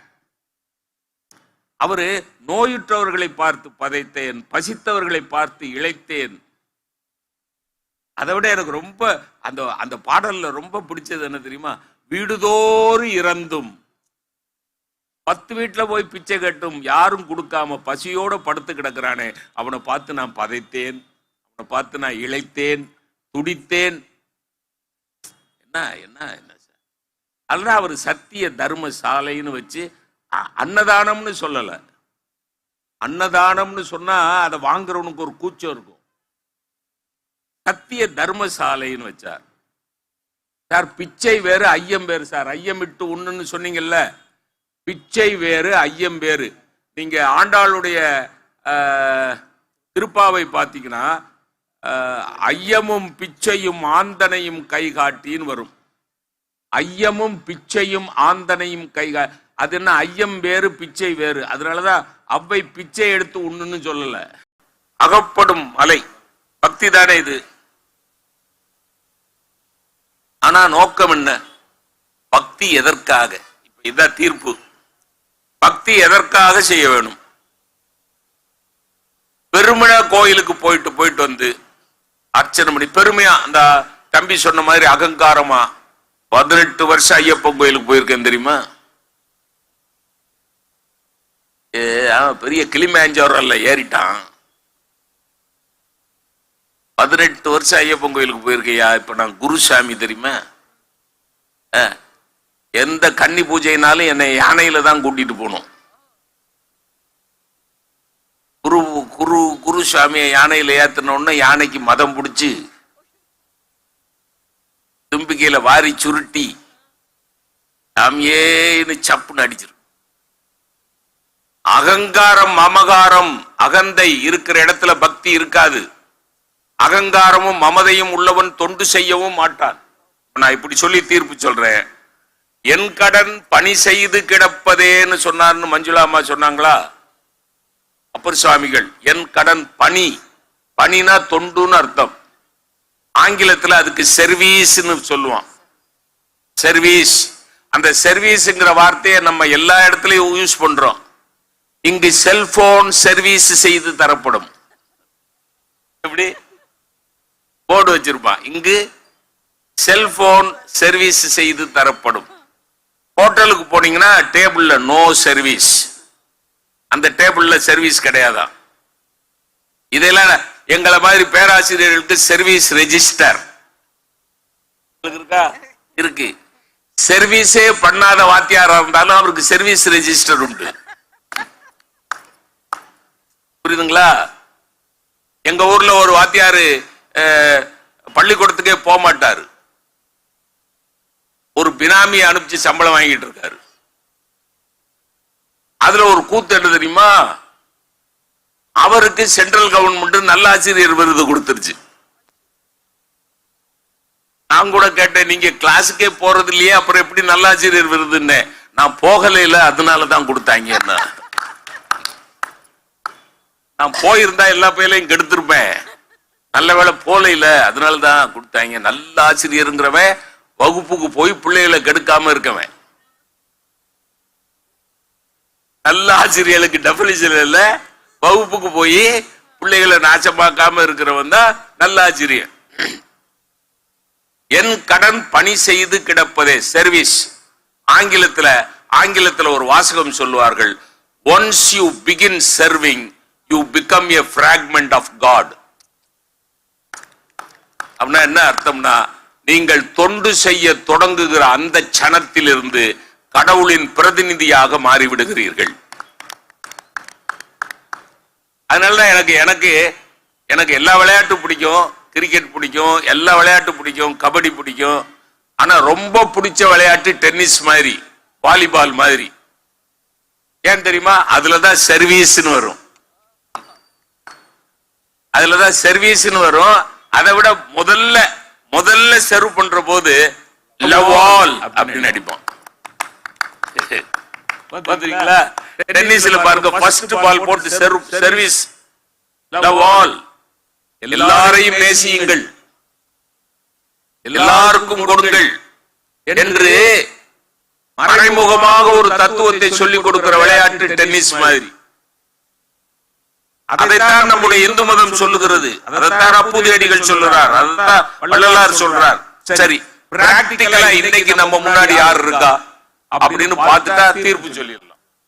அஜய் முனோட் அப்படின்னு ஒரு அவுரங்காபாத்ல இருக்கக்கூடிய ஒரு தொழில் அதிபர். அந்த தொழில் அதிபர் தன்னோட பொண்ணுக்கு கல்யாணம் ஏற்பாடு பண்ணி அந்த பொண்ணுக்கு சீர் செய்யறார். நம்ம பொண்ணுக்கு என்ன சீர் செய்வோம்? 50 பவுனுக்கு 50 சவரனுக்கு நகை போடுவோம், ஒரு வீடு வாங்கி கொடுப்போம், இல்லன்னா மாப்பிள்ளைக்கு ஒரு கார் வாங்கி கொடுப்போம். இதானே நம்ம பொண்ணுக்கு செய்யற சீரு. ஆனா அஜய் முனோட்டுங்கிற அவுரங்காபாத் தொழிலதிபர் என்ன செய்தார் தெரியுமா பெரியோர்களே? 93 ஏழைகளுக்கு வீடு கட்டி கொடுத்துட்டு அவர் பொண்ணுகிட்ட சொன்னார், இதுதான் நான் உனக்கு செஞ்ச சீருன்னார். இல்ல எனக்கு அஜய் முனோட்டு செய்த தொண்டு பெருசா பண்ணல, அந்த சீரை அந்த பொண்ணு ஏத்துக்கிட்டா பாருங்க, ஓகேப்பா. அந்த பொண்ணை விட பெரிய தொண்டை யார் தெரியுமா? அந்த மருமகன். அந்த பொண்ணுக்கு புருஷனா வந்தவன் ஓகே மாமான்னு நான் பாருங்க. நம்ம என்ன பண்ணிருப்போம், ஐயோ உங்க வாயா நீ 93 ஏழைக்கு வீடு கட்டி கொடு, 103 ஏழை அதை என்ன வேணாலும் செய்ய. என் பஞ்சாதிக்கு போடுற 50 பவுன் சவரன் 50 சவரன் நகையை போட்டு அப்புறம் நீ என்ன வேணாலும் செய். ஆனா ஒரு குடும்பமே ஏழைக்கு உதவி செய்யணும்னு நினைக்கிறான் பாருங்க. அப்ப சர்வீஸ் மேலோட்டமா இல்ல, அவங்க ஜீன்ஸ்ல இருக்கு. அந்த குடும்பத்தினுடைய மரபு அணுக்கள்ல தொண்டு செய்யணுங்கிற ஒரு உந்துதல் இருக்கு. சரி, அஜய் முனோட் தொழிலதிபர் இருக்குது செய்யறாரு. பத்மா இப்போ ஒரு வாரத்துக்கு முன்னாடி செய்தி, 10 நாளைக்கு முன்னாடி செய்தி, பத்மான்னு ஒரு தூய்மை பணியாளர் முனிசிபாலிட்டியில தெருக்கூற்று தொழில் செய்யக்கூடிய ஒரு பொண்ணு தெருவை சுத்தம் பண்ணிக்கிட்டு போகையில 45 சவரன் நகை கீழே கிடக்குது. படிச்சீங்களா? 45 சவரன் சார். இன்னைக்கு இருக்கிற ரேட்டுக்கு போட்டு பாருங்க. ஒரு சவரன் 1 லட்சம் 1.5 லட்சம் 45 லட்சம். அந்த பொண்ணு பாக்குற வேலை என்ன வேலை? தூய்மை தொழிலாளி. பண தேவை இருக்குமா இருக்காதா? கோடி சார், அந்த பொண்ணுக்கு பண தேவை இருக்குமா இருக்காதா? பண தேவை இருந்தாலும் பணத்தை பெருசா நினைக்கிறதுக்கு பேரு தான் சார் பக்தி. அந்த 45 சவரனையும் கொண்டு போய் போலீஸ் ஸ்டேஷன்ல ஒப்படைக்குது. அஜய் முனோட்டு தொழிலதிபர் செய்தார். இந்த பொண்ணு கண்டெடுத்தது அப்படியே அமுக்கிட்டு போனா போயிடலாம். செய்யல, தொண்டு. பத்மாவை விடுங்க, அதோ ஏதோ ஒரு வேலையில இருக்கு, ஏதோ சம்பாதிக்குது. பூல் பாண்டியன் மதுரையில ஒரு பிச்சைக்காரர், அவர் பேர் பூல் பாண்டியன். அவர் 5-10 கையேந்தி பெரியார் பஸ் ஸ்டாண்ட்லயும் மாட்டுத்தாவணி பஸ் ஸ்டாண்ட்லயும் கையேந்தி பிச்சை எடுத்து கொரோனா காலத்துல மதுரை கலெக்டர் போய் 2 லட்சம் ரூபாய் கொடுக்கிறாரு பிச்சைக்காரர். அவர் பேர் பூல் பாண்டியன். இவர்கள் எல்லாம் பக்தி செய்தார்களா தெரியாது எனக்கு. இவர்கள் எல்லாம் சிவபக்தர்களா? அஜய் முனோட் சிவபக்தரா எனக்கு தெரியாது. பத்மா தினம் கோயிலுக்கு போவாளா எனக்கு தெரியாது. பூல் பாண்டியன் கோயிலுக்கு போவாரா எனக்கு தெரியாது. ஆனால் நான் சொல்லுகிறேன், இவர்கள் 3 பேரும் கோயிலுக்கு போகிறார்களா இல்லையா என்பதல்ல, அவர்கள் தொண்டு செய்தார்கள். ஆகவே அவர்கள் பக்தர்கள். அவர்கள் தொண்டு செய்தார்கள்.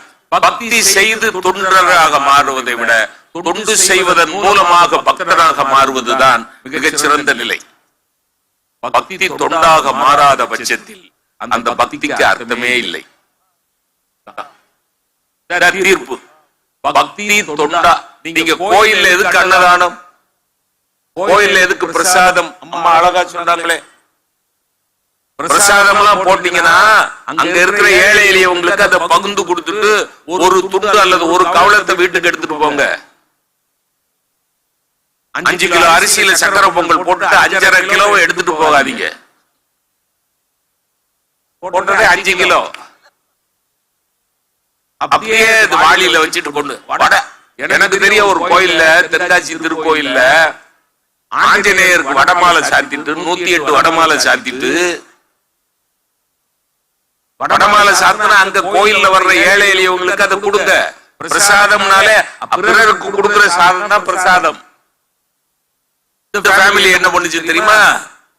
ஒரு 5 வடையை மட்டும் எடுத்து 5-6 பிச்சு, 5 வடையை எடுத்து ஒரு வடையை 5-6 பிச்சு ஆளாளுக்கு ஒரு துண்டு கொடுத்துட்டு மிச்ச வடைய பூரா தூக்கு சென்னில போட்டு தூக்கிட்டு போகுதுங்க, வீட்டுக்கு கொண்டு போகுதுங்க.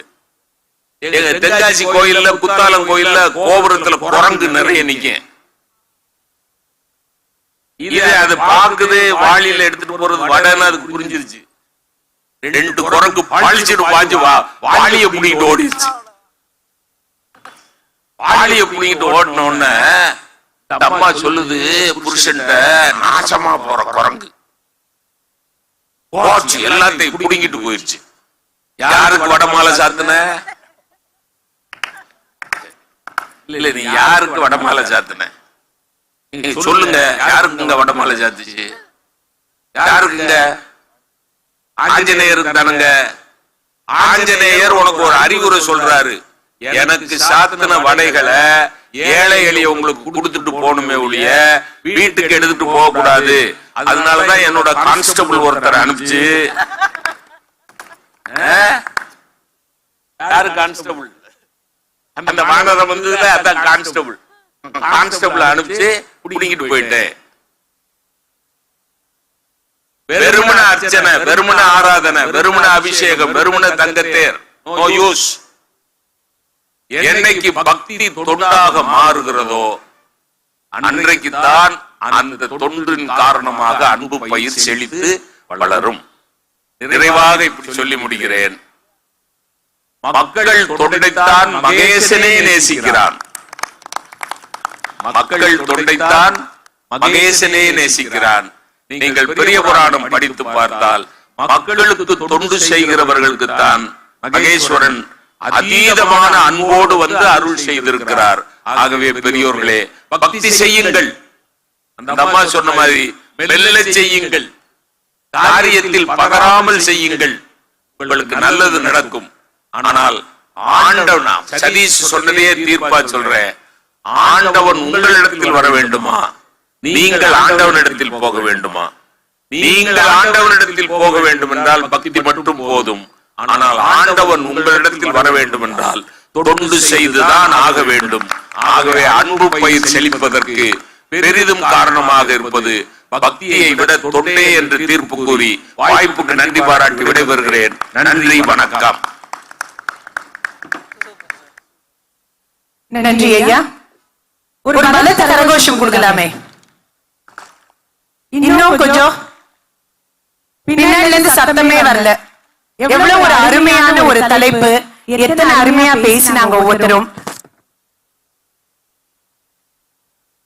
இத்தனை நேரம் நமக்காக பட்டிமன்றம் நிகழ்த்திய அனைவருக்கும் மரியாதை செய்யும் தருணம் இது.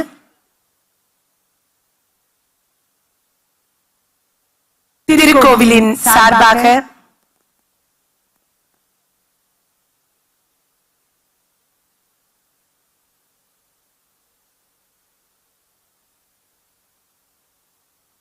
திருக்கோவிலின் சார்பாக உதவி ஆணையர்கள் திரு பாலாஜி மற்றும் திரு ராமசுப்பிரமணியம் அவர்களை அன்போடு மேடை கழிக்கிறேன். பட்டிமன்றத்தில் உரையாற்றிய பெருமக்கள் அனைவருக்கும் மரியாதை செய்யும் தருணம் இது. முதலாவதாக நடுவர் பேராசிரியர் மு ராமச்சந்திரன் அவர்களுக்கு திருக்கோவிலின் சார்பாக பொன்னாடை போர்த்தி கௌரவப்படுத்தப்படுகிறது. அதனைத் தொடர்ந்து பக்தியே என்ற அணியில் வழக்கறிஞர் ஆகோ ராஜாராமன் அவர்களுக்கும் திருமதி இலக்கியா அவர்களுக்கும், அதனைத் தொடர்ந்து தொண்டே என்ற தலைப்பில் உரையாற்றிய முனைவர் திருமதி மஞ்சுளா அவர்களுக்கும், முனைவர் திரு சிவ சதீஷ்குமார் அவர்களுக்கும் திருக்கோவிலின் சார்பாக பொன்னாடை போர்த்தி கௌரவப்படுத்தப்படுகிறது.